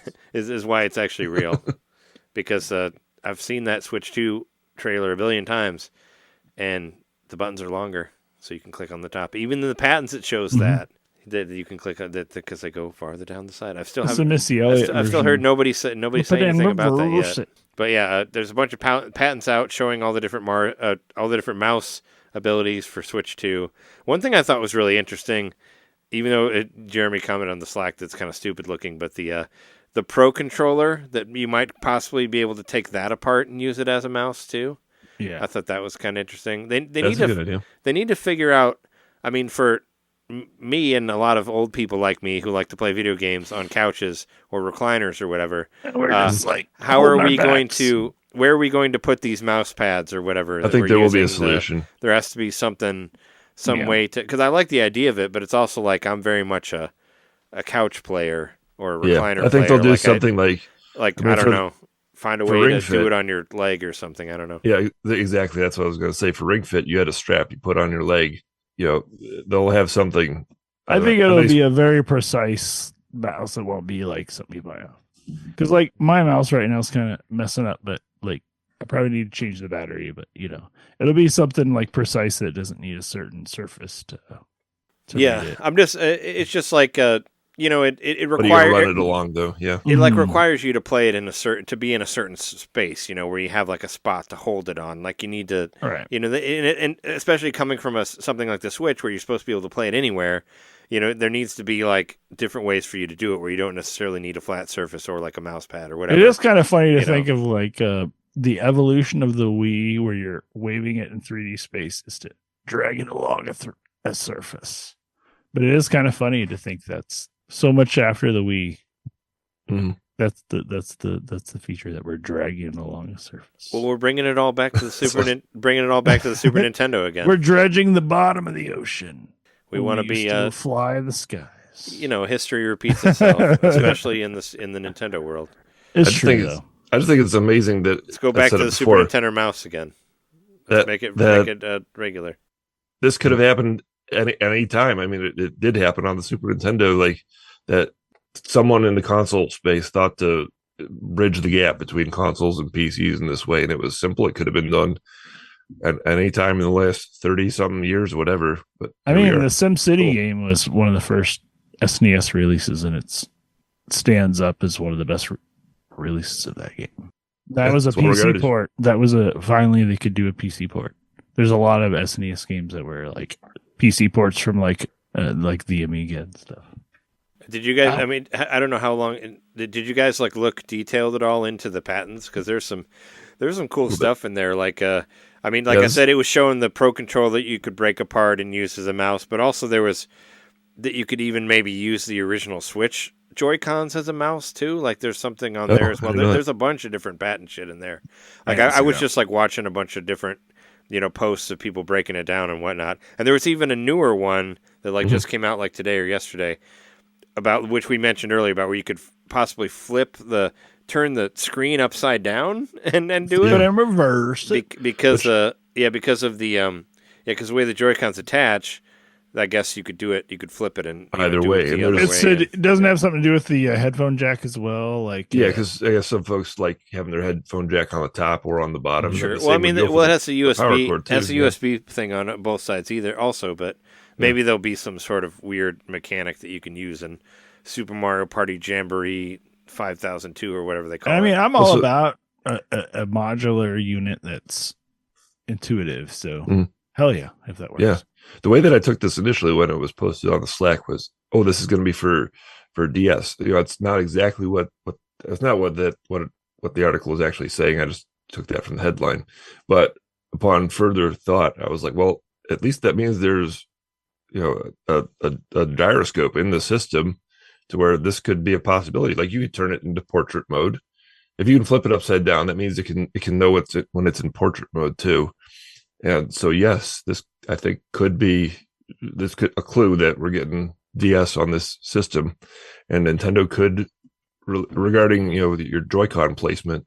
There's no way to magnetically attach it to the top and bottom of the system, or if in portrait mode, that would be the left and right sides. But Nintendo could release their own flip grip. Remember the flip grip from a couple years ago? Of course, yeah. I remember it. And Jeremy Parrish, who we've met in real life a couple times. They could do their own version of that. I remember the old flip grip. Design it with some DS kind of look to it or whatever, and they could sell it through NSO. And I'd pay $20 to get that. Sure, I could see that happening. I mean, they'll sell it for $60. They will. Sure, they will. They're not going to sell for that little.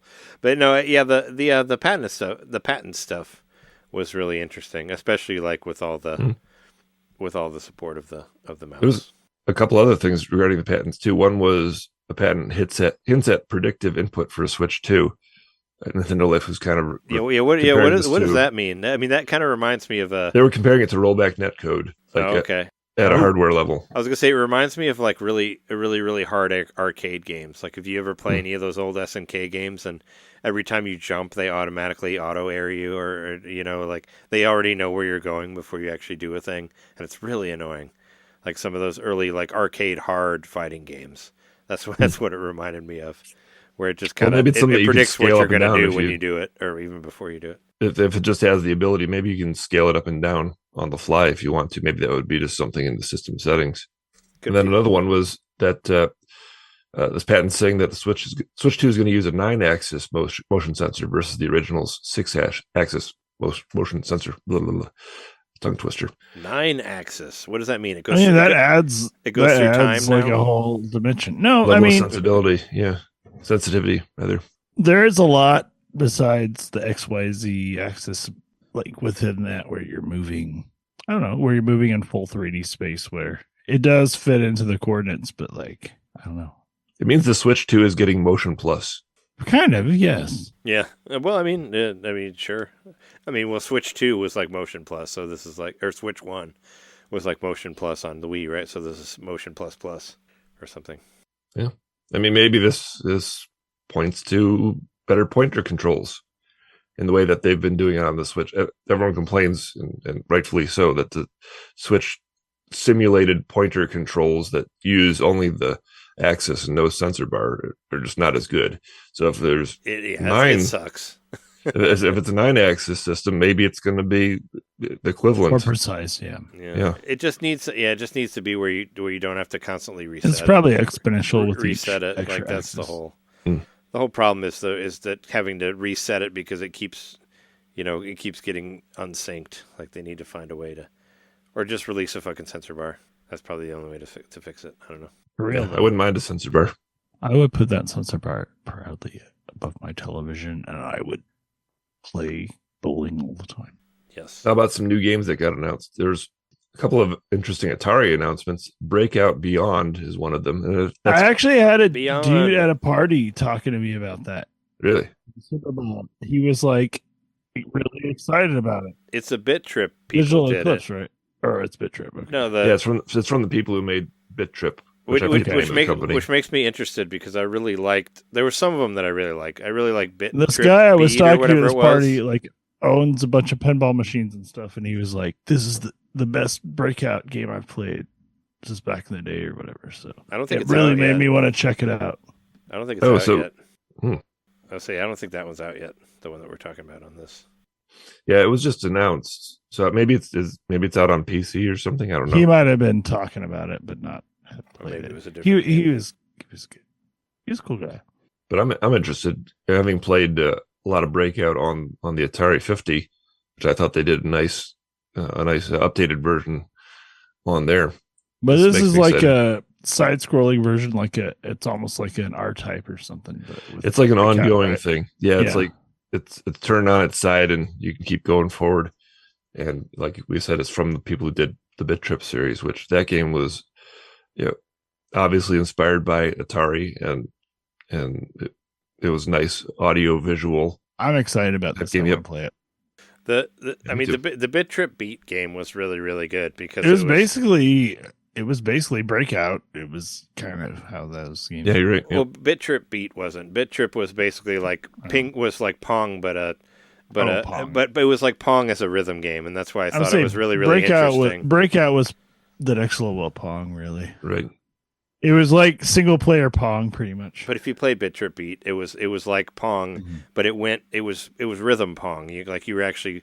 I felt like it was the evolution of rhythm games, like when I was playing it, and I was really impressed by it.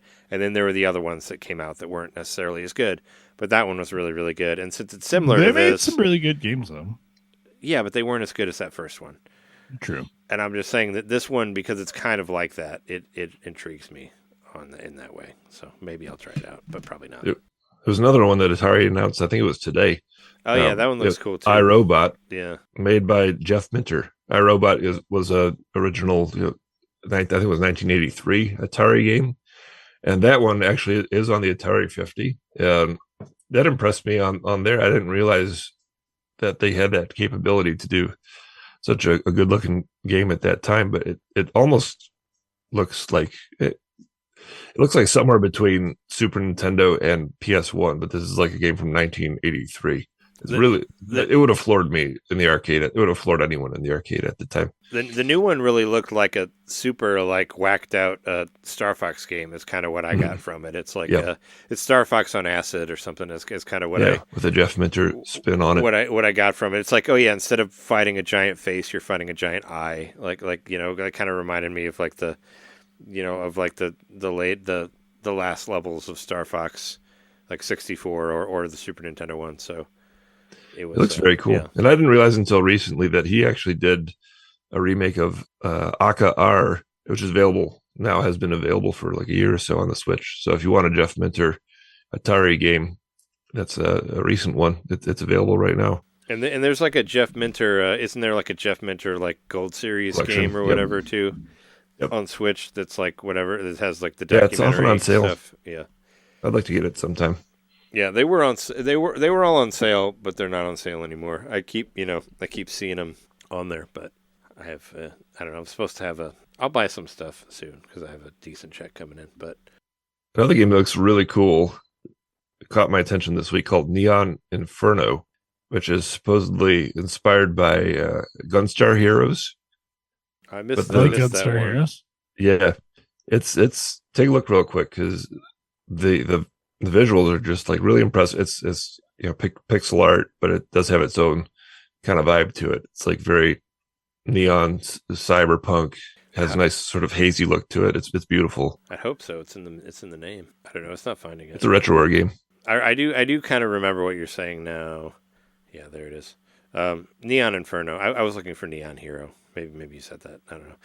No, I do remember seeing it for a second, and yeah, I thought it looked interesting. It's got a cool mechanic where you can deflect bullets and then you can redirect them. That's kind of cool, yeah. Deflect and redirect. Well, it gives a defense mechanism to a bullet hell. Yeah, I'm interested in this game. That's going on the wish list. Oh yeah, it kind of reminded me a little bit of Sin and Punishment, sort of, where you like aim at things, but then when they get next to you, you can slash at them like that. Mm-hmm. Or what was it? That like Wild Guns on Super Nintendo, that did that as well. That was a Sin and Punishment before Sin and Punishment. Yeah, that's what I meant to say. It's inspired by Wild Guns. I said Gunstar Heroes. Wild Guns is the right one because it looks a lot like Wild Guns, but what if Wild Guns could do more side-scrolling stuff, which I find that interesting.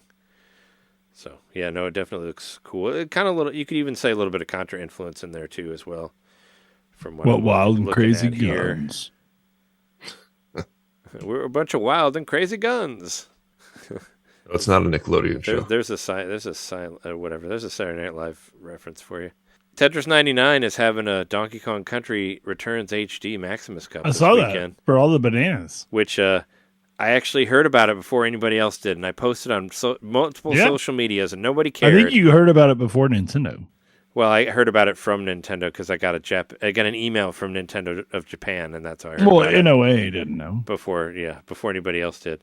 So I posted it everywhere, and then then everyone else posted like a week later, and I was like, oh, come on, I wanted some notoriety. Maybe I should just call myself. You're like 6 days without my post is 1 week. Call myself Trey the Hate, and then maybe people pay attention to me. I already made that joke like 5 episodes ago, but yeah, Donkey Kong Country Returns Tetris on the weekend. I'll play it because it's going to have some cool songs and hopefully it's fun. No, I do want to play this. I think this will be fun. We haven't played Tetris 99 in a bit. I thought you did the last one maybe. Didn't you do Echoes of Wisdom? I did. I thought you did that Shauna one. did, but yeah. So, I mean, I'm definitely going to, hopefully, as long as I don't forget, I'll jump on and play it. I want to because I like it. So Limited Run is releasing 2 Sega CD JRPGs in the West for the first time. Thought maybe you guys might be interested in this.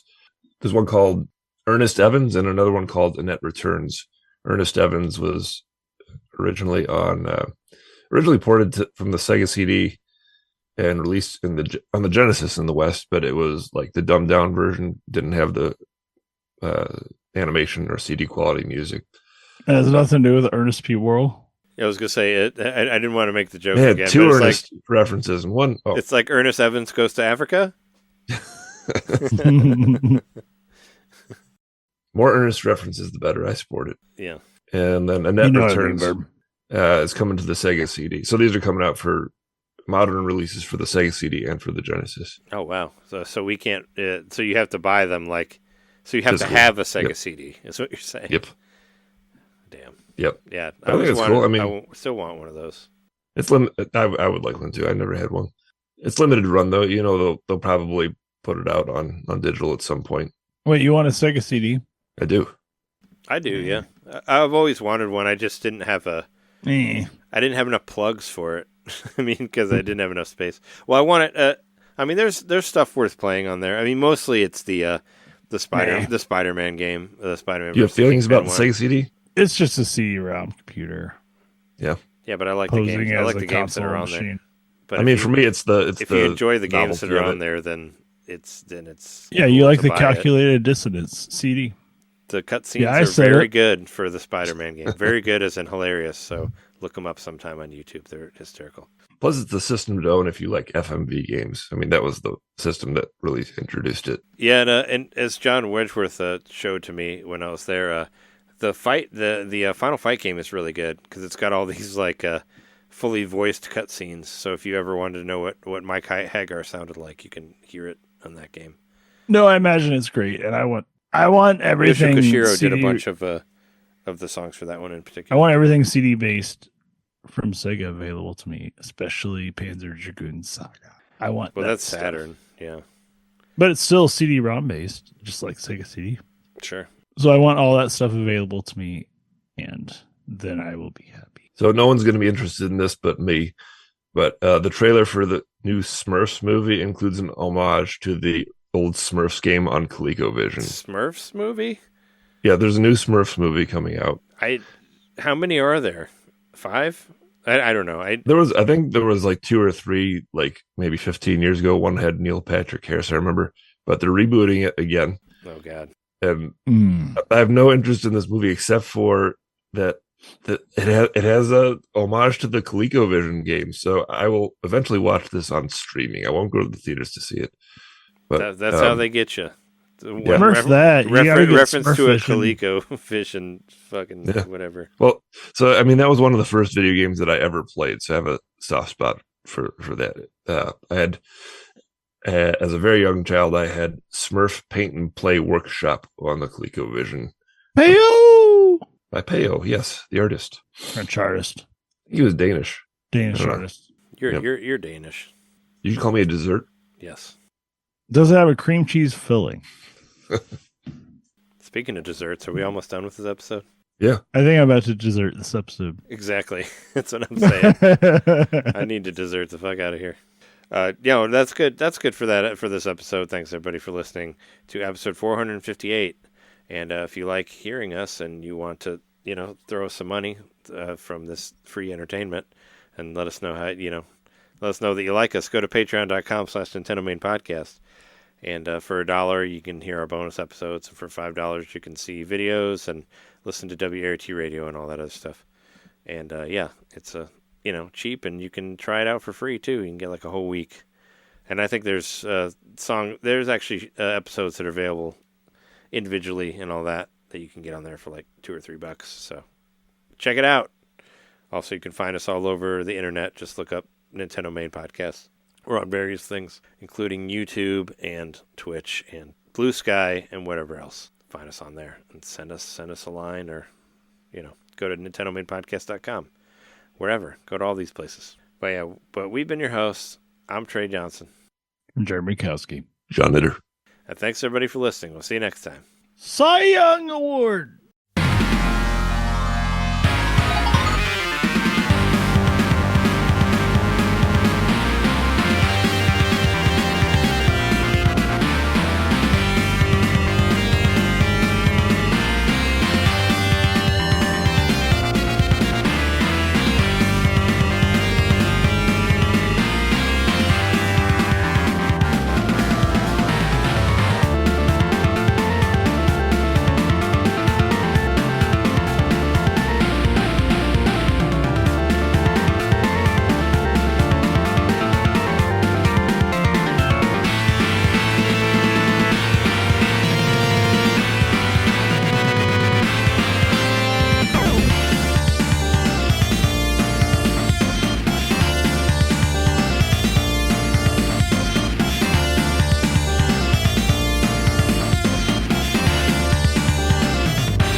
Yes. Cy Young Award. It's a award Cy for Young, the baseball. It's a first baseman award, but Base Wars. First baseman. Is that like baseball? Fuck You Do Me. I love baseball. Do you remember that guy? He was a That's baseball my favorite player. game of all time. Fukudome. He was big in the early 2000s. Fukushima, yeah. Yeah. Anyway, have a good night, everybody. All right, let's get out of here.